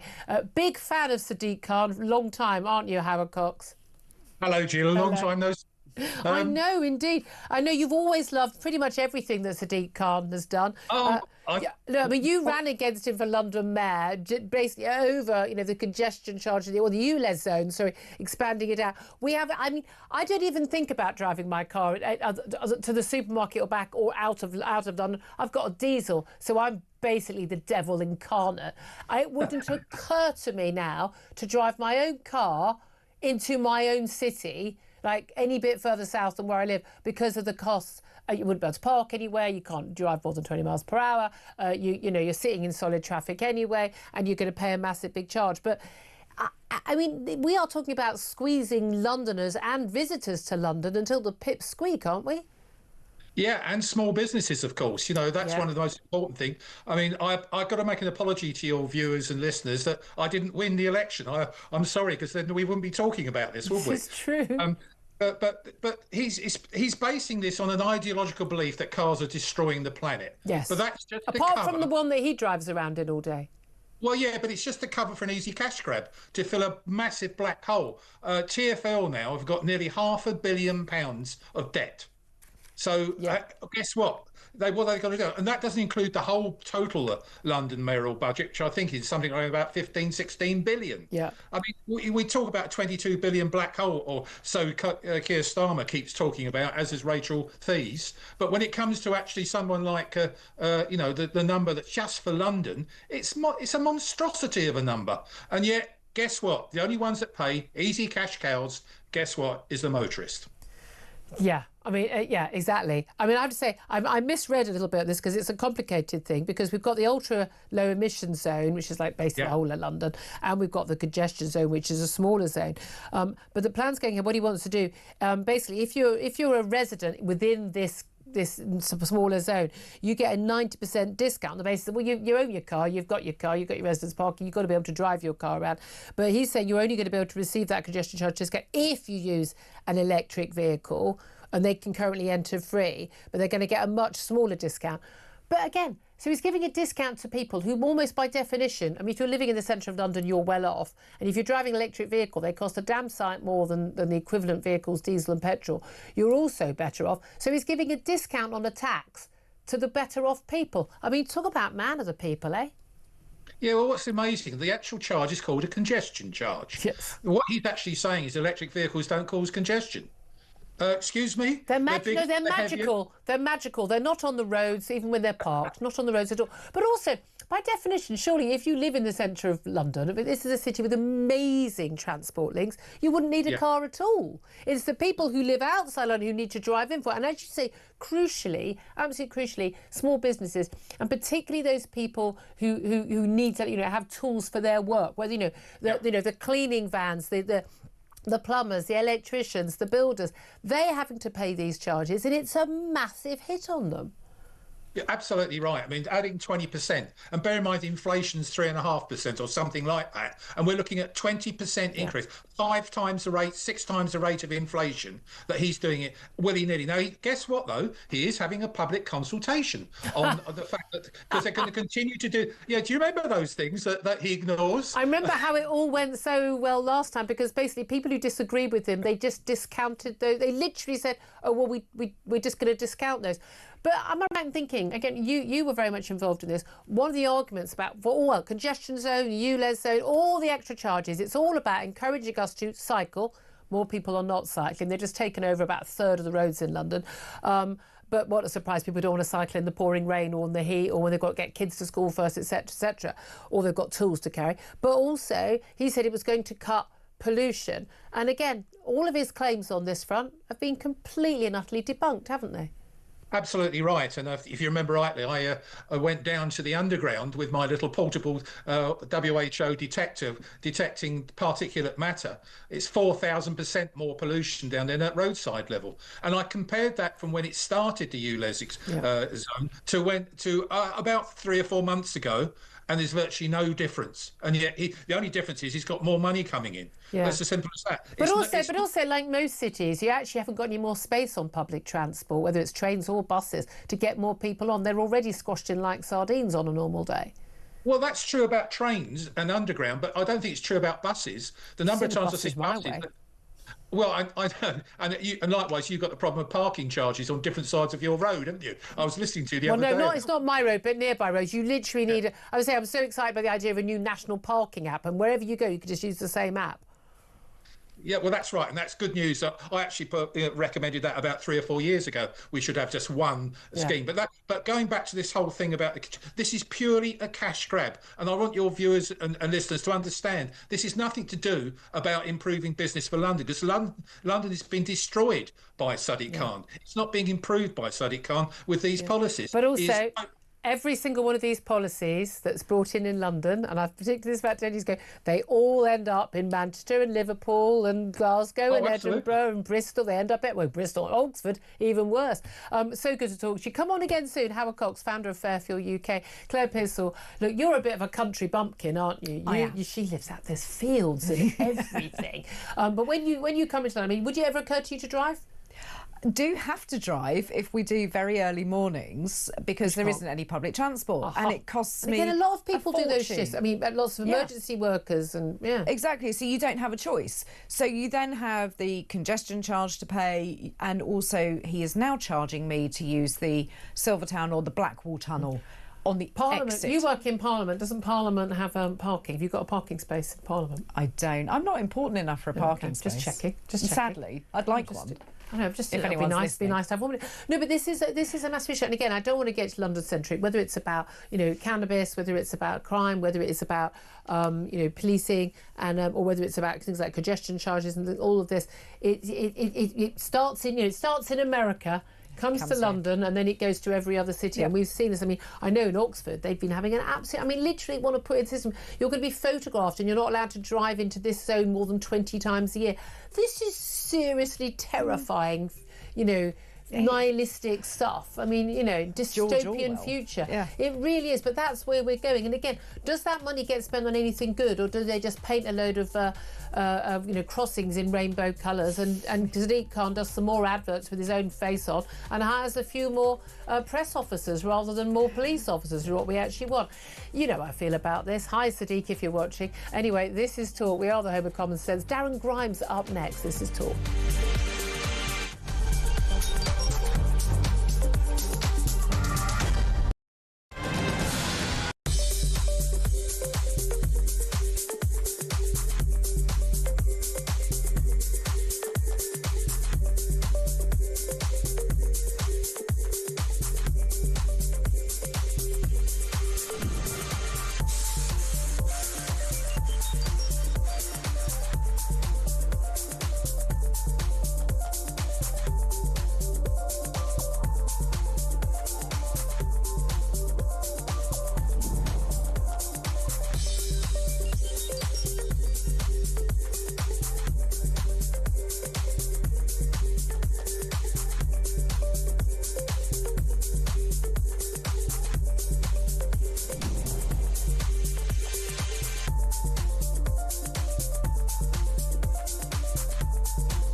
Across the UK, on DAB+, on your smart speaker, on your smart TV, and on your side.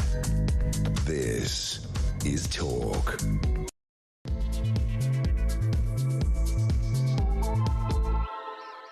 A very good afternoon to you. This is Talk, the home of common sense. Very much appreciate you joining me, whether you're listening on DAB+ radio or on your smart speaker, watching on YouTube or on your connected device. It is great to have your company. I must apologise. We're talking a lot about Sadiq Khan, whose knighthood I have forgotten throughout the show. Sir Sadiq Khan.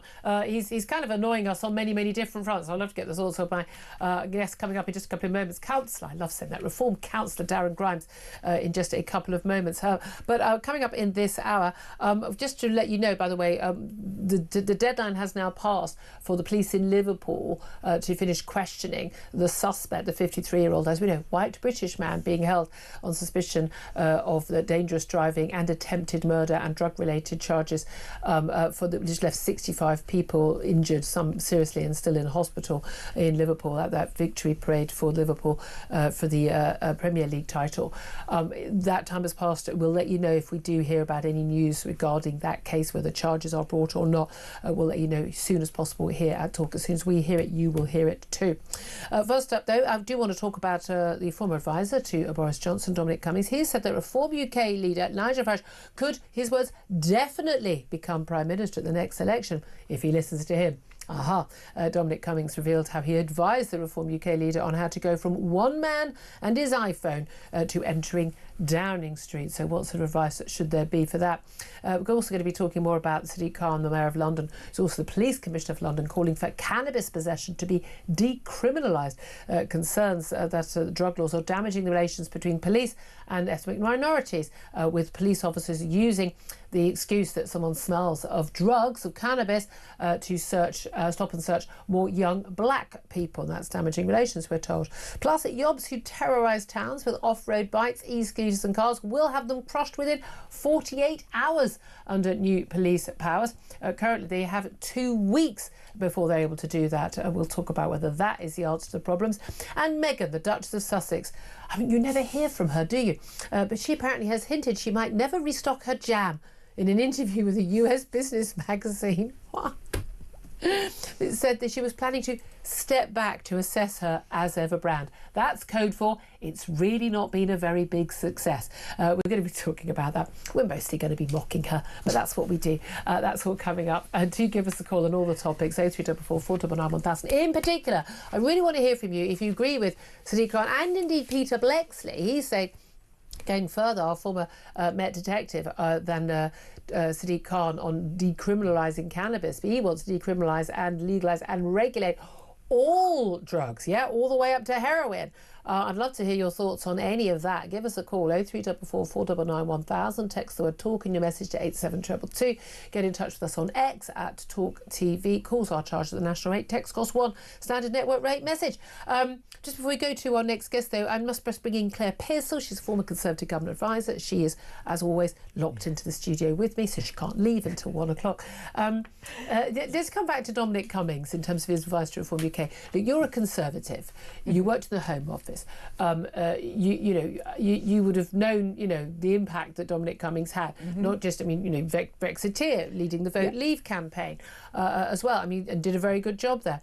He wanted to go in, he wanted to, basically destroy the blob, get stuff done. He'd been an advisor to Michael Gove when he was Education Secretary and did a darn good job trying to get our schools back up to scratch by tackling the education blob. Do you think that Dominic Cummings is the right man to advise Nigel Farage on how to get into office? You know what, his advice is always worth listening to because he does look at things in a slightly different way to pretty much every other politician out there. But whether he's going to be successful or not, I don't think so. I really don't. He promised so much. He promised to destroy the blob and break down Whitehall, bring in misfits and weirdos. Remember those job adverts that he put out? But he didn't do it. Yeah, he just wanted the weirdos. And Yeah, but he didn't succeed. And he's not been Elon Musk, has he? No, when he was actually in office. No, and I think that he promised everybody that he was going to change the world so much and it was going to be a much different place. Yeah. Boris Johnson was the person. That didn't work out so well. So Nigel Farage ought to be careful. Not the great white hope. Well, there we are. Well, I'd love to hear your thoughts on this. As I say, as you did before, 499 1000. Well, let's get the thoughts of one of the, should we say, I'm going to say Nigel Farage acolytes. He may not like that term. Darren Grimes, he's a Reform UK councillor, recently elected in May. He's deputy leader now, get you, of Durham County Council. Good afternoon to you, Darren. Good afternoon, Julia. Great to be with you. Great to have you join us. How are you enjoying being Deputy Leader of Durham County Council? What have you done? Have you dealt with the blob at Durham County Council? Are you sorting it all out?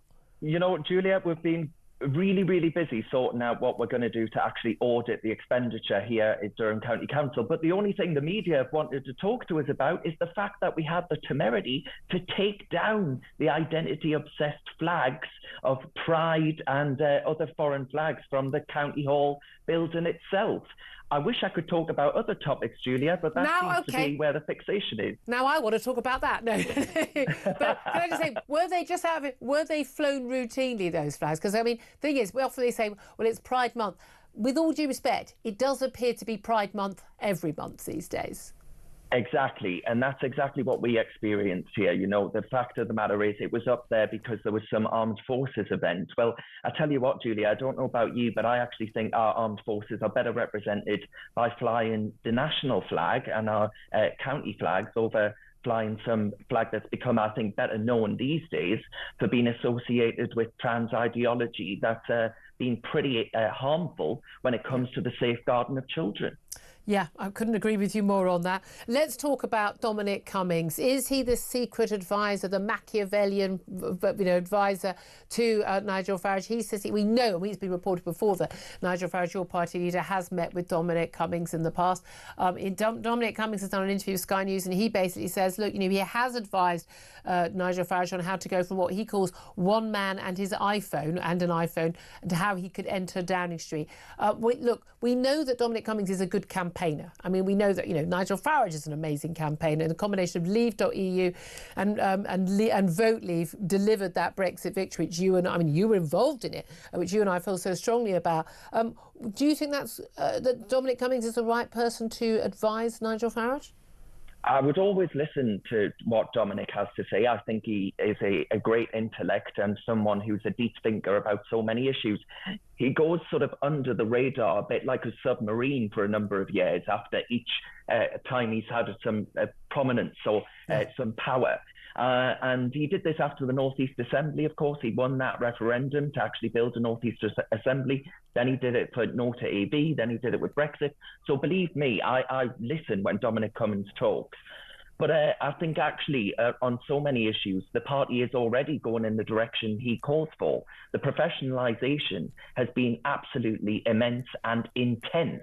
Zia Youssef has been working night and day to actually ensure the party is shipshape and has professionals gathered around it. We're seeing that in our councils, 10 councils that have majority reform administrations now. Yeah. So, I listen to Dominic Cummings. I want to hear what he has to say. But I do think the party is already going in that direction. What I will say, Julia, he was right to say that Kemi Badenoch and the Tories may well have had 200 years too many.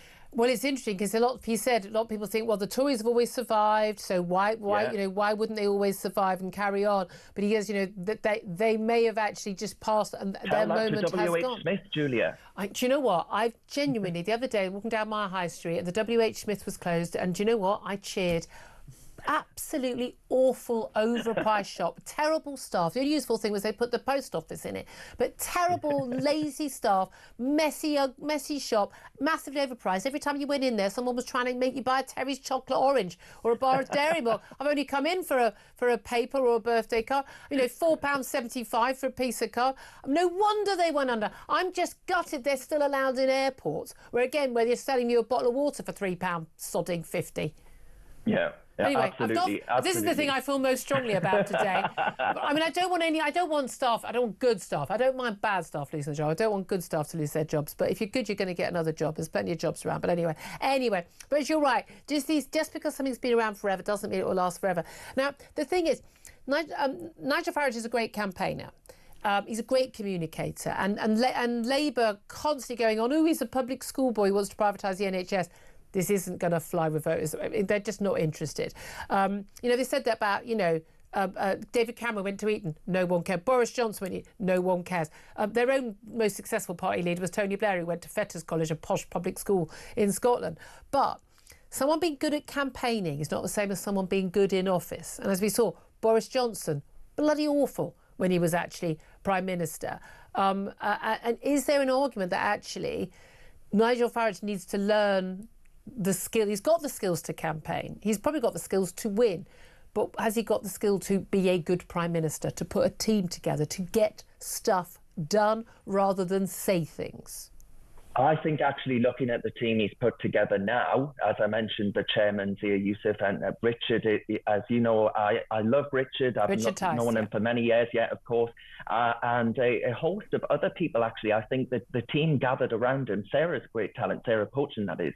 And the fact of the matter is, I think actually already you're starting to see a coalesce of really quite powerful professional characters gathering around Farage now to say that this is a party that's serious about government. With so many people yesterday after that speech he gave in London with the council leaders up and around the country, people were saying, wow, this is a man who's clearly shown intent.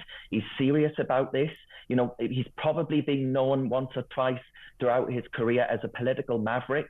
Well, now he's showing that actually he's a political dynamo and he's going to get serious. Well, I mean, that was a lovely party involved. political broadcast, Darren, but the reality of some of the numbers adding up, that there wasn't enough scrutiny of what Labour were going to do when they got into office. But it was said openly again and again and again that their numbers didn't add up. The Institute of Fiscal Studies, everyone all pointed that out. But do the reforms numbers add up? I mean, OK, we haven't got a manifesto as such. He calls it a contract. But even, what happens in the 28 or 29 general elections is going to be very different. But talking about taking everyone, out of paying income tax the first £20,000, utterly unaffordable. You're going to have to put taxes up somewhere else. Where? Allowing more kids, more parents who aren't working or doing 1 day a week, which doesn't fly for covering your bills, to claim benefit extra universal credit up to £3.5 grand a year for having 3 or 4 or 5 more children. Again, that hasn't even got public support. That's an insane policy. OK, winter fuel allowance back for everybody, including millionaire pensioners. Great, but you're going to have to pay for it. I mean, there's a lot of policies. He's talking a good game. Money here, money there, no problem. Cut your taxes here. But, it's got to all add up in the end. And I don't think it does. Well, there are 2 points there from what you've just said. On that second point around child benefits and actually encouraging people to have more babies, if we don't do this, Julia, then the tax take will decrease like you've never seen before. And the reason No, Darren, I'm going to stop you. Hang on. No, I'm going to stop you because you're talking about something different. We're not talking about child benefit. We're talking about child tax credits. We're talking about extra benefits for people who don't work or are not working even remotely enough to pay their bills, let alone cover everything at all, who are basically on universal credit, having more children. Getting a load of people who aren't working to have a load more children is not going to solve our economic problems. It's not child benefit that he wants to raise.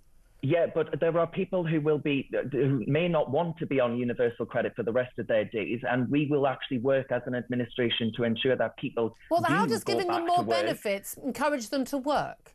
Well, if they have children, Julia, and they have several children, more than 2, for example, I don't think it's fair on the child, for example, to say, well, the only solution here is to send people back to work when they've got 3 kids that they can't afford childcare for and a whole host of other issues. No. If you're on low income, this is absolutely right. If you're on low income, you're getting your childcare pretty much for free. The absolute solution to people who are needing to get extra benefit because they've got their 3rd or 4th child: A, stop having children you can't afford. That's stopping you working. And B, get a job in the first place, let alone a better job. That the solution to people not working and having more kids is not giving them more money to have more kids. That is not a policy that is going to fly with most voters. I agree with the first point. Of course, we need to encourage more people to get into work. Don't encourage them, force them. Well, stop giving them free money. Encourage through policies, like that, like saying that actually the actual ways and rules and means that you have to be tested for should be greater. Of course they should. People are getting far too easy a ride for doing less and less and less, but expecting more and more and more. Why is your party leader suggesting doing more? Because when it comes to children, Julia, if we don't increase the number of people having children in this country, we face a civilizational moment. Darren, this policy won't make a single bit of difference to the number of children who are going to be economically active in this country. That's not. You want to encourage young people who doing their bit, who are working hard, who can't afford. I remember you saying, well, you had to leave London, affording the rent, affording to buy a home, and having a good life. People are paying their university debts. They're paying. They can't afford the rent, let alone to save up for a home. They're not settling down in time. Women are starting to try and have kids at the age of 36. What a surprise! They can only have one, and they can't afford to have a second because they can't afford a bigger home. That's how you get more kids born. You need to make housing more affordable. People mustn't have university debt. You want people who are working, who are productive, good members of society to have more children, not people who've already got 3 kids sitting on the dole. Yes, but not everyone, Julia. So, for example, my mother was a recipient of benefits when she had me. She was a single parent, and that was just because she divorced a very nasty man, to be perfectly frank with you. And we should be helping those women. When did she go back to work? When did she go back to work? She went back to work once we were old enough and actually able to get childcare. Well, old enough, you know, at the age of being at school, nursery, whatever it may have been at that time. She didn't just think she'd have a life on the dole, though, did she? No, she didn't. But we do need to actually be there for people, because not being on universal credit does not necessarily mean, Julia, that you're, one, not even in work, or two, not willing to work. We do need to encourage people. We do need more stick over carrot. I agree with all of that. Totally. You've got no stronger an ally. But we've got to actually focus on what works, and we've got to say, well, actually, it's not worth a blanket approach, because there are people like my mother who had no other choice but to do that. Otherwise, bringing up 3 children on her own would have been absolutely impossible. So with respect, I do disagree with this blanket sort of assumption. I'm a big fan of A, most single mums do work, and B, I'm a big fan of making sure that dads pay. And if we need to put them in prison, there are some spaces, surely, if you don't pay for your own kids, I don't sodding well see why I should. No, I'm absolutely serious. I'm absolutely serious. And if I'm unemployed, I can't pay for them. Well, then we're going to give you a job, and you're going to turn up, and if you don't, you go to prison. I really think we need to encourage more social responsibility, and I don't think handing out money to people who've had too many kids that they can't afford is a good idea. And I understand the circumstance where someone has left an abusive relationship and they're in a situation where, you know, they're now, you know, on their own. Well, parents still have to pay for their kids. I'm sorry, they do. Let's come back onto something else. I want to talk about the drugs issue, because we've got Sadiq Khan, the London mayor. I know you're a huge fan. He's the man who has said basically he can't deal with, you know, stabbing, violence against women and girls, all the issues we've got in our great capital city. But he is the police commissioner for London. He says that we should decriminalise cannabis so that possession and smoking cannabis is not a crime. It won't be something the police will get involved in. And part of this is because, although dealing it and buying it and dealing it and growing it will still be a crime. But the argument is, from his every commission he's had into this, is that we've got police who are using use smell of cannabis as an excuse to basically stopping and searching young black people, and that is creating community tensions. What do you say to all of that? Well, Julia, you know, I'm not surprised to hear Sir Sadiq actually call for the decriminalisation of drugs, because you'd have to be on drugs to continue voting for that man, as far as I'm concerned. Look, I would argue that decriminalisation of marijuana has already happened, right? We've heard that from even as far as up here in Durham. We've heard police authorities actually say that it has effectively been decriminalised already. So that's all right then. Shrug your shoulders, you know, let's just forget the law. No, we shouldn't do that. And if someone smells of weed, Julia, I think it's perfectly rational, perfectly fair for the police to say, well, maybe we should check that person's pockets, see if they've got a bundle of marijuana on their person, because they are probably going to have it. So it's not racism, just like stop and search isn't racism, because statistically speaking, the people who are more likely to be stabbed on the streets of London are primarily more amongst the black community. So that's not racism either. I've heard all of these things time and again from Sadiq, because I think he is the ultimate race baiter. That's what this is about. Decriminalisation of drugs won't work. It actually leads to people having greater mental health problems, which means a greater burden on the taxpayer for things like benefits that we've just been discussing, Julia. So he's totally mad and he's off his rocker. And the sooner that man is out of office, the better for this great nation. Doesn't look likely anytime soon. I was just wondering if you agree with me. Again, one of the concerns is you've got a media political class who are very relaxed about drugs. A lot of them do drugs. There's in the world, I mean, so, you know, the music industry, the TV industry, an awful lot of drugs about, and they're very casual about it because they feel that they haven't got an issue with it. It's not been a problem for them. Probably very relaxed about their kids doing it as well. Don't want their kids criminalised for it. They certainly don't. They want them to be able to get a good job later. But actually, they don't understand how much drugs, including cannabis, does actually impact on kids from poorer communities, on housing estates where drugs are sort of pushed on them from an early age, and how it can damage their lives. Absolutely. You know, it's not Millie doing coke on Hampstead Heath or something like that. That's actually going to suffer as a consequence. It's going to be the lad hired in a county lines gang to cycle that drugs to and from. Exactly. from the dealer to the actual person that's sourcing the stuff. So yeah, it's not going to have an impact on people like that, and so that's why they don't care about it. I think that is actually a bigotry of class warfare in and of itself. And the Labour Party are meant to be on the side of disadvantaged groups. Well, if they decriminalise drugs and seek to go down this path, in my view, they absolutely aren't. Drugs are bad, Julia. We used to recognise that.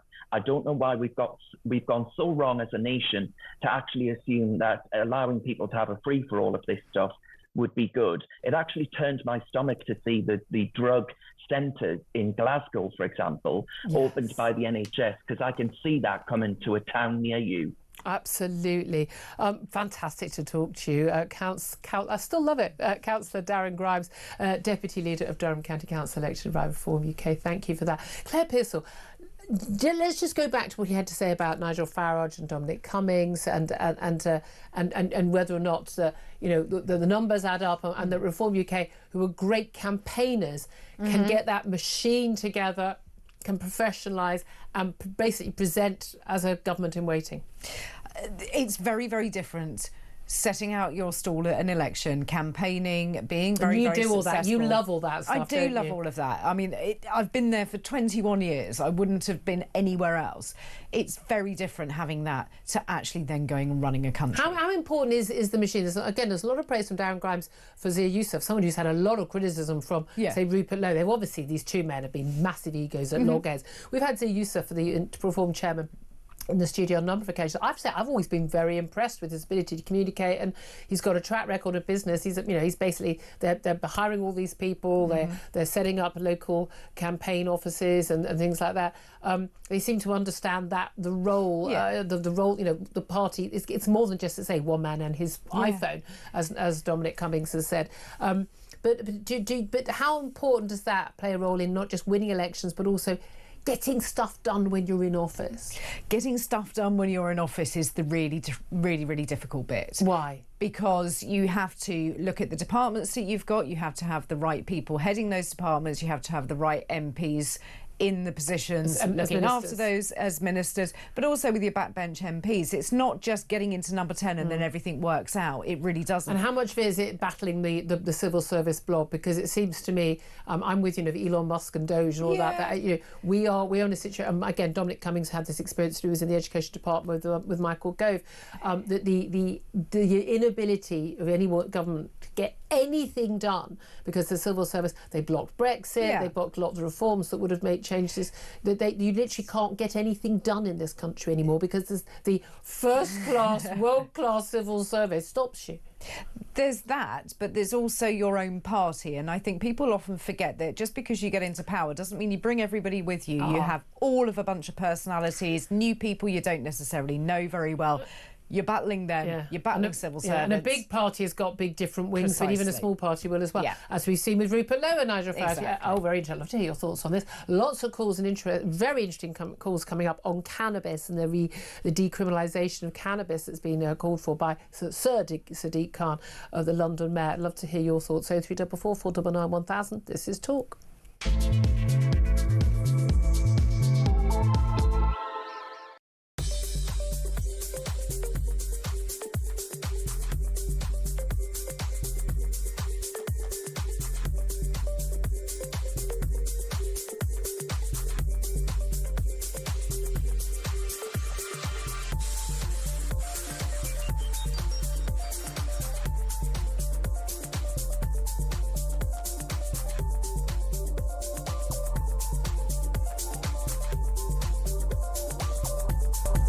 I mean, the jokes that were made in the production office. There is a north-south divide in the city, and as we, the Liberal Democrats, set out our policy platform, that's one of the things that we're going to try and bridge the gap between. We need to win in the north of the city, not only because the north of the city deserve councillors that work hard for them, but because, I think there was a statistic that if you get the bus from a southern part of the city to a northern part of the city, there's a certain road that you go down where your life expectancy drops by about 10 to 20 years. Across the UK, on DAB+, on your smart speaker, on your smart TV, and on your side. This is Talk. Good afternoon, welcome back to the show. 12:28 is the time. I'm Julia Hartley-Brewer. Claire Pearsall is also here, and Robert in Hertfordshire is on the line. He's given us a call on 0344 499 1000 on Sadiq Khan, the London Mayor, saying we should decriminalise cannabis. Well, the possession of it anyway. Robert, very good afternoon to you. What do you want to say? Well, I'm in my 70s now, and I was a habitual marijuana smoker for probably between 30 and 40 years because it came with the territory. I was a musician, but I don't go along with... I mean, I never ever went on to anything else, ever. Cocaine, pills... I don't believe that it leads to other things with everybody. Not for everybody. Why do you think you didn't... Why do you think you did smoke cannabis, but you didn't go on to other drugs? Purely choice. I mean, I used to go to parties where everybody was on the powder. Everybody was on. So have I. Yeah, I never appealed to me. Well, I bet you had a little puff as a student, didn't you? No, I think I tried smoking cannabis. I think on a couple of occasions. But I tried. But I found it so because I didn't smoke, it hurt, and I've never done anything. My husband says if I ever did try cocaine, we're going to put it on pay-per-view to see just how fast I can speak. Yeah, but I don't go along with... The other thing with Sadiq Khan, if he could have turned this into a racial issue, he would have done. Well, they did. They did. The Commission did. This is about police relations with young black people. Yeah, only prosecute white people for the possession. I mean, there is, medicinally, I packed it up the year of the referendum, funny enough, and I think, thinking about it, if I'd have known how Brexit would have turned out, I think I would have stayed on it. No, I'm only joking. So I've been clear 9 years, but after smoking it habitually, only of an evening, recreationally, the withdrawal was horrendous. I'll tell you that. Why did you decide to give up? Because this is the things people always talk about. Nothing wrong with drugs. Nothing wrong with drugs. But I know so many people who've done drugs and have deliberately given them up. Whereas, unless someone's got an alcohol problem, most people I know who've started drinking, 16, 17, continue to drink and have a perfectly nice, happy life with it. Well, I packed up smoking, so that had a lot to do with it. However, I suffer with gout, really. When I get an attack, I've got medication now. I mean, it's absolutely... It's very painful, isn't it? Yeah. But you can legally buy the CBD oil, which you can get it in the chemist now, which it doesn't get you stoned. I was going to say, it doesn't make you high, but you get I'm a big fan of the medicinal benefits for people who need it, absolutely. So do you think that Sadiq Khan is right to decriminalise cannabis? Because someone like you weren't a criminal, you know. No, I don't think it should be decriminalised. Just leave it as it is. Why? If you used it and you were perfectly happy on it for 30, 40 years... Yeah. Never been nicked for it. Never ever got nicked for possession of it. Yeah. Because what you're going to have, if you legalise it, you're going to have young kids of any colour taking the mickey out of the police and smoking it in their face. That's what's going to happen. Well, no, but if they're smoking in their face, that's no different to having a can of Coke in their face because it's legal. It's not goading the police. But I don't understand. If you used it for so long and it wasn't an issue, you didn't move on to other drugs, it's recreational, why do you not think other people shouldn't be allowed to do that? Well, yeah, but I think it takes, the other thing, I suppose, it takes a lot of police time up. But there's not a lot of police prosecutions now. No, it's already decriminalised, isn't it? Robert, you know what? Really lovely to hear from you. I'm sorry about the gout, but I'm probably glad you got off the cannabis. Let's go to Mark, who's on the line in Manchester. Hello, Mark. What do you want to say? Yeah, Julia, I just want to say that I agree with the policeman. I think it's about principle against pragmatism. Just a couple of questions, really, for you. Do you think the war on drugs is winnable? And if it is, where in the Western society have we ever won it? And if you were in the drugs trade, if you ran a drugs empire, what would you be more afraid of? Getting caught or legalization? Because at the end of the day, the way I look at it is the real cost of these drugs. It undermines our institutions, the police, the justice system, and the cash it generates enables a lot of criminals to fund other nefarious activities. Okay. So I just think it's not a good idea, but it's the best worst. The least worst. Okay. Do I think the war on drugs is winnable? If we ever actually fought a proper war on drugs, then yes, because it seems to me you're not going to stop the supply. It's the same as, for instance, smashing the gangs for illegal migrants. You need to stop the demand, so you stop people wanting it. I get really fed up with again the middle classes think there's no issue with taking their drugs, but they're quite happy if you're some poor lad off a housing estate to be carting it around and risking the legality. I think if we actually did have strict penalties, but the middle classes don't want that because they don't want their own little Jacindas and Jonathans to be going to getting criminal records. So I think we ever actually fought it properly, which we never have really done, then we could. But it needs to be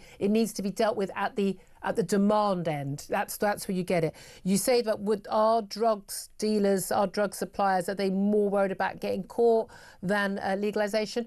They're not worried about getting caught largely because they largely don't get caught and they don't face tough penalties and the rewards are so huge. They live in the life of Riley. But I think they're more worried actually about another drug gang killing them.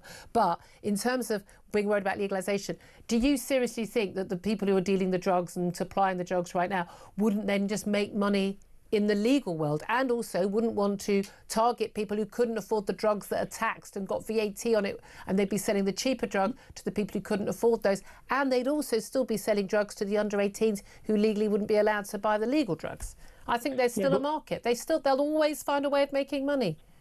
Yeah, but they make a lot less money. And, we're making a lot of very, very evil people very, very wealthy, giving them a lot of wealth, a lot of influence. Well, I'm not. I don't buy drugs. There should be shame in buying drugs and using drugs. As opposed to everyone going, I'm at the Brits, and isn't it funny because everyone's snorting coke in the in the bathroom. This is principle against pragmatism again. We live in a country where lots of people think it's okay to take drugs. The vast majority of people don't take drugs and never have, and they don't. One of the big reasons in the polling is that they don't. No, you say more and more. It's still under 20%. The vast majority, and including under 24s, the vast majority of people don't do drugs, and one of the main reasons they give is because they don't want to be doing something that's illegal. Telling me that the people that you go to the party, if someone rings them up and says, "Do you take drugs?" they go, "Yeah." No, that's not. No. It's not like people sitting there in front of their mum giving an answer. We're talking about online polling where people are asked a lot of different questions, and there's no. It's going to be anonymous. The polling again and again and again has shown this, that most people haven't done drugs. If it's 20% now, what do you think it'd be in 2 years' time? More or less? If it's decriminalised, I think it would be more. Yeah, but even if it's not, would you think it'd be more or less? I think it will be more, but not much more. Because it hasn't actually grown that much. It's just open. People are doing it on the street rather than doing it on the bus, rather than doing it at home. We're not winning, though, Julia, are we? We're not winning. You've just said that. You just said in 2 years' time it'll be more. No, but there's but all right then, but we're not winning on people shoplifting. But we don't make that. Well, we have made that for just because we're not able to tackle every single crime doesn't mean you decriminalise it. No, but which country in the world is winning? No country has properly taken it on. Sweden, Norway, who's winning? I'm thinking Singapore's doing all right because you basically go to prison for life if you get caught with drugs. Singapore is a very small island and it's inhabited by people who have a great respect for the law. What a mad idea. Yeah, I know, but Julie, but we're past that. What I'm saying is when you look at this practically, yeah, there's only one solution. Whatever you say, in 50 years' time, we'll have a different view. Okay, what does legalising or decriminalising? Those are different things. What does that do in terms of the drugs? Because you're saying solving the problem. There'll still be people who are drug addicts, whatever the drug is, who can't afford it. They are going to be stealing still to fund their habit. There'll be people who, Julia, isn't it? What? It's in the detail. It's in the detail. Well, that's what I'm saying. No, that's not detail. That's not a glitch. That's a feature of the actual policy. Yeah, I know. But what if you said to me, if you register as a drug addict, you get free drugs. You go to the pharmacy and you get free drugs. You don't have to go and rob people, mug people. You don't have to rob houses. You don't have to go into prostitution. You don't have to do this. You don't have to do that. We're just gonna put everyone on drugs. I mean, I think that would be brilliant for society. So everyone wouldn't be on drugs. And maybe if it went from 20% to 22%, then it started to come down. Someone's got to come out with something that works. Nobody, it's all right to stand on the moral high horse and go, well, drugs are bad. Of course they're bad. but they are getting worse. They're not getting better, Julia. That's because we've decriminalised them all, to de facto decriminalised them. Your people aren't worried about being prosecuted for it. People should look. At the end of the day, you could go into the Amazon jungle and they'll find a plant, a normal thing, and they'll have a festival and they'll take that plant and they'll get off the face. So at the end of the day, every society, every society has people in it, and we do, who can't cope on a daily basis. But here's a good idea. Maybe let's not just spread that to everybody. Mark, I could talk to you until 1 o'clock, but unfortunately I've got to go to a break. They're shouting in my ear. Fantastic call. I so appreciate really strong arguments there. I disagree with you, and I think I'm talking more practicalities than you are. And I know you disagree with me on that, but great to have your call. Thank you so much, Mark. 12:38 is the time. Up next, we're going to be talking about yobs wreaking havoc on e-bikes and getting their e-bikes destroyed within 48 hours. I mean, I'd say 48 minutes. Also, is Meghan out of jam? We're going to be talking to Angela Levin, the royal biographer, about that. This is Talk Home Common Sense.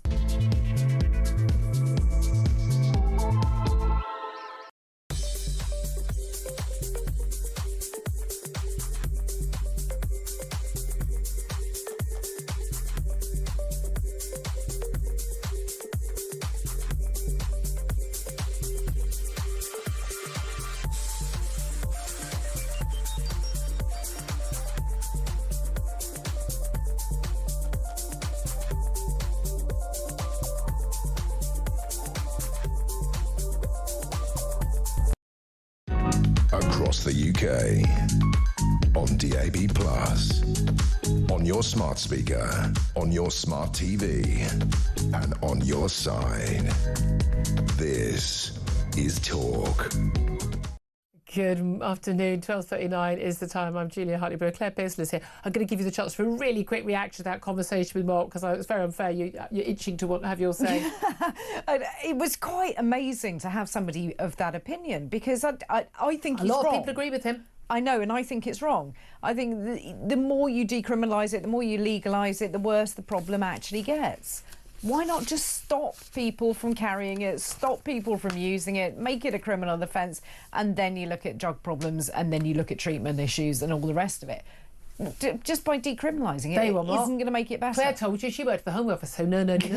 Right, let's go to my next guest. Let's talk about... oh, God, don't even get me started on this. I need cannabis to calm down, to talk about e-scooters, e-bikes and cars that yobs are wreaking havoc with. I love the words yob and havoc. We're doing very well here. But yobs who terrorise towns with off-road bikes, e-scooters and cars will have them crushed within 48 hours under new police powers.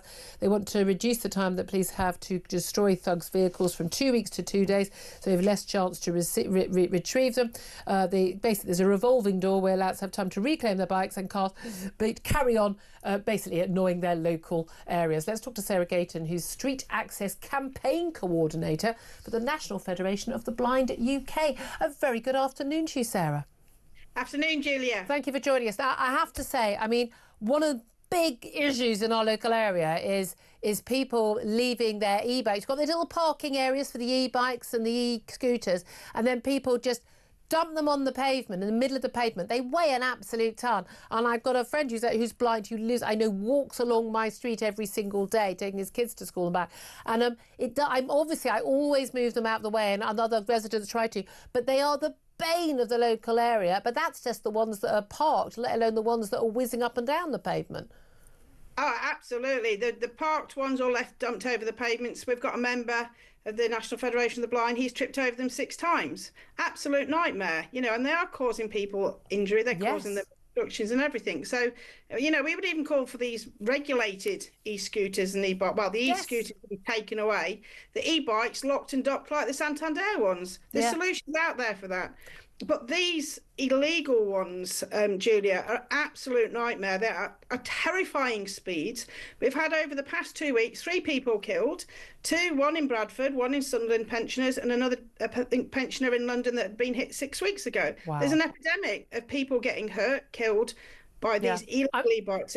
And people will say, oh, but it's all green, it's all wonderful, but it's largely young people, very irresponsible. I mean, they've got no helmet, they've got their headphones on, they're zooming in and out of the traffic at high speed, they've got no lights, you know, they're wearing black, and they're also routinely on the pavement, weaving in and out of pensioners, you know, women, you know, pushing their buggies with their kids. I mean, they are dangerous at all. Is the answer just like, you know, crushing them within 48 hours? But what I don't understand is, if they're going to be taken away to be crushed, I don't understand why why someone has a right to get them back within 2 weeks. If they've got a right to get them back within 2 weeks, then they should be able to get them back within 48 hours. I mean, I'm not entirely sure that crushing these things is the issue, or is that only for the ones that are illegal? I think the illegal ones crushed, like you said, 48 minutes. Absolutely. Crush them in front of them. Just make them safe first and then get rid of them, because those batteries, you know, the e-bike batteries and the e-scooter batteries can just go up in flames. So, you know, get them off the streets. They are not safe at all. And again, I know the fire brigades are saying constantly, a lot of the house fires are now being caused by people storing their e-bikes in their homes. And actually, this thing a lot of people don't realise, unless it's a rental e-bike, not allowed to be used on the public highway, and none of them are allowed to be used on pavements.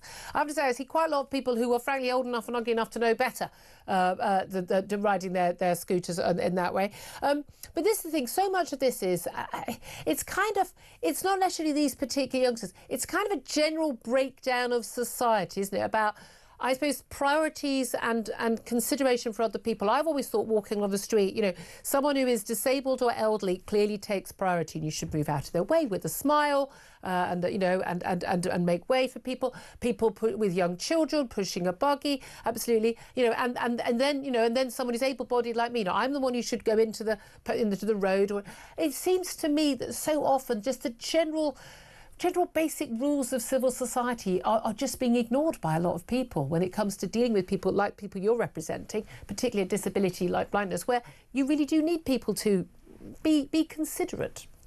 Absolutely. We want our pavements back. They're basically overrun by these e-scooters, e-bikes and cyclists, you know, not on e-bikes. It's become, you know, it's our safe haven, it's our safe place to get from A to B. We know there's accidents and stuff that happen, but that is our place to move, to use guide dogs on, to use white canes and to use different mobility aids. And, you know, we welcome this announcement that, well, hopefully if it goes through, this taking away and crushing and getting rid of these totally illegal e-bikes. But they have to be caught in the first place. I mean, I'm always remonstrating with local police when you do see them. I saw them coming out of the McDonald's the other day, and I'm like, oh good, I'm so glad there's 3 of you. And then they sat in a car, did nothing, and I watched about 10 bikes go through the red light and onto the pavement. I'm like, thanks lads, glad you're enjoying your chips, you know. But that's the thing, this only works if people are actually caught, and you're only going to be able to catch people realistically if people have to have licence plates. If when someone is on one of these, it is illegal to ride, they can literally be confiscated any day of the week. If you haven't got a licence plate and you can't prove you're the owner, that's it, it's taken away. Because we are going to have to get seriously tough, aren't we? Because more people are going to be injured and die. Absolutely. I was out filming in London last week, and I caught a rented e-scooter go through down at St Thomas's, you know, outside down from Westminster Bridge. I've actually put that in. I put it in as an offence, and let's see if the police absolutely take that number and do I'm going to tell you the answer to that right now. I have another solution, but I'm trying to work out how we can do this. There needs to be, what I'd like is wires going across pavements. Claire's looking happy about this. We need to develop some sort of wire that only hits people going at a certain speed on an e-bike or a scooter, but won't hurt anyone else. But it would cause a lot of physical injury. I'm just suggesting that would work.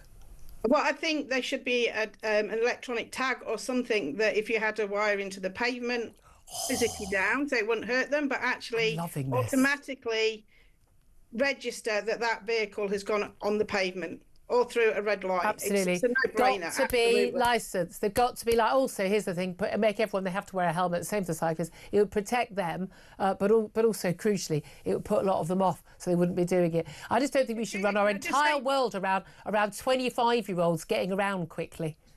Can I just say as well, when they have these big, massive events in London, these big, like 100-mile cycle rides, cyclists have a number plate on them. They have an identification card that tells them their number. So they pay for that quite a lot of money. So there is not a problem getting an identification number onto that bike. It's not 100 and insurance, the full work. Sarah Gayton with you all the way between us. I wouldn't mess with her. I'm loving it. That's a compliment, by the way, Sarah. Sarah Gayton from the National Federation of the Blind at UK. Claire, you looked very happy about that. Yes, yeah. Garrotting, and only if it was the law. I'm not encouraging hurting people and breaking the law. I'm saying if we could change the law so we could legally do it. Yes. Absolutely in favour of Yes, but I quite like that sort of chips in the pavement. So if it get one of these things that unregistered, I think it should stop immediately and like the supermarket trolleys when people try and steal them. Exactly. We could listen between us, Sarah, Claire, and me. We'll sort the world out. 12:48 time. Up next is somebody who's not going to sort the world out, or indeed her own business out, or her own reputation. Up next, going to talk about Meghan. She's in the news again, always for the wrong reasons. That's up next. This is Talk.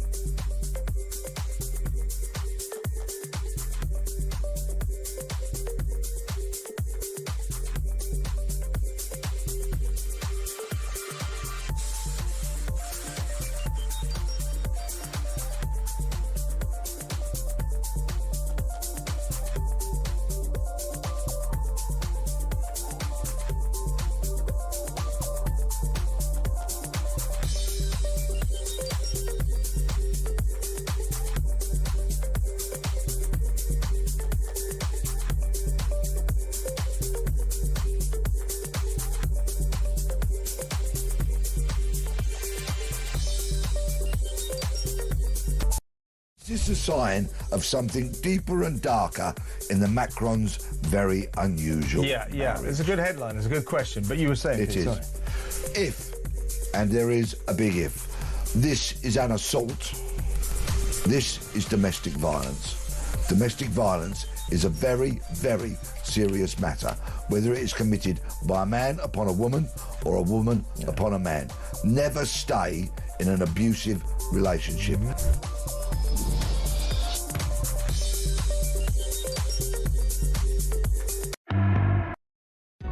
Across the UK, on DAB+, on your smart speaker, on your smart TV, and on your side. This is Talk. This is Talk Over Common Sense, but we're not going to talk common sense up next. We're going to be talking about Meghan. Meghan, you remember her? Yeah, we don't in the news very often because she likes her private life, but the Duchess of Sussex is in the news after giving an interview with a US business magazine. What the hell they were talking to her about, who knows, that she was planning to step back to assess her new brand as ever. She's previously hinted she might never restock her jam because the first batch sold out within 45 minutes. Now, the first batch was, 60 jars? I don't know. But stepping back from a brand that you've only just launched suggests to me it's not been as successful as someone might have hoped. Let's talk to royal biographer of her husband, Prince Harry, Angela Levin. A very, very good afternoon to you, Angela. Hello. It's all been such a success that she's already having to step back a bit. The reality is this has been an absolute joke of a brand, hasn't it? Absolutely. I completely agree with you. I was told by somebody they were only putting out 10 jars. So, of course, it would all go because I think she sold them to her friends. I don't think she even sold it to her friends. I think they all thought she sent it to them. They had no choice. Yeah.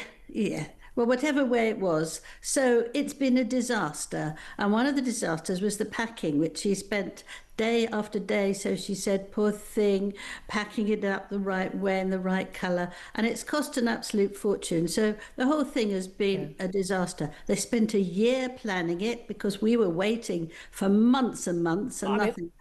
With bated breath, Angela, bated breath. Well, anyway, so it's also no good. So the King's is much better, much cheaper, and he gives the amount of money to charity. So with the Duchy, that's been a spectacular success, hasn't it? And I know there are quite a lot. I certainly did, but they did a lot of very nice tarts that were sold at my local supermarket. They're absolutely top notch.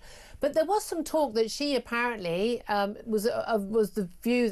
She's got some new some podcast that's already finished where it's sort of like women found. I mean, I don't bother learning the names of these things because they never last that long. But basically about, you know, business founders, and it's like, oh, sweetheart, you're not a founder of a business. You're just, you know, it's a cottage industry. But she's had. I mean, most brands would dream of having this amount of publicity to launch a brand, front page of newspapers, got a Netflix series, you name it, and even then she can't sell enough jam to keep herself in business. She business. doesn't know anything about business. Nobody wanted to become the CEO of her what she was making, and so she took it on because she is incredibly clever and always knows best, and she hasn't done it properly. So that's what it is. But I think the whole thing, let me just read you some of the things she says.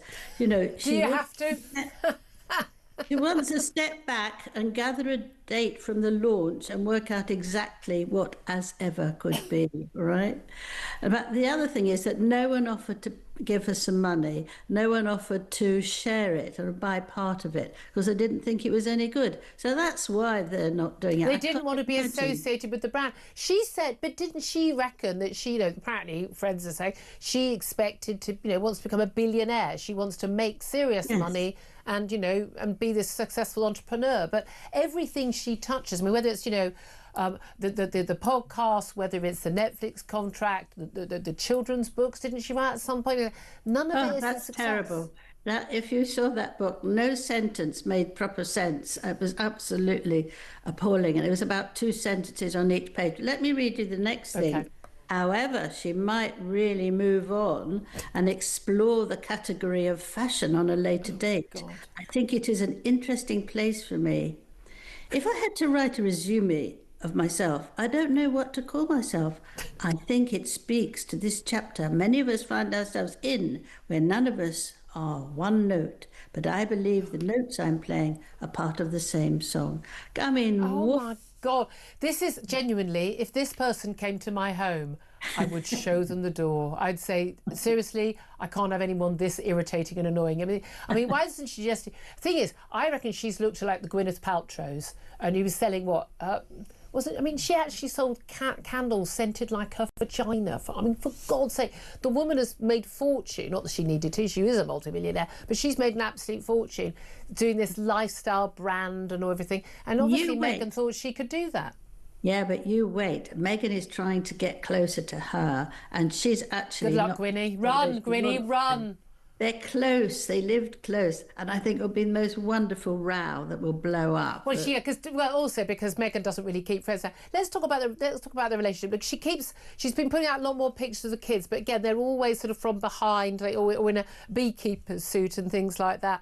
And she clearly wants privacy for her family, obviously, unless she doesn't want privacy for her family when she wants to make money. That hasn't gone down very well with a lot of people, has it? But also these occasional appearances of Prince Harry, who has very much become the +1 in this relationship, hasn't he? Well, Prince Harry's a plus minus, I think. I mean, he's nothing. And you used to love him, didn't you? You really liked and admired him. Well, I really liked him because he was doing a great job, and he used to talk to people who were, you know, been very badly wounded. Yeah. They came from a very poor family, and he could make them laugh and play. He had his mother's touch. Yeah. But he also did his own speeches and everything. But now he has to obey Meghan. He absolutely has to. Do you really think it's like this? I don't like it when we always blame, you know, the woman. There's this Lady Macbeth character that she's clearly risible, and she's clearly thinks she's far more... But he loves her so much. He just agrees to do everything. Lots of men do. Happy wife, happy life.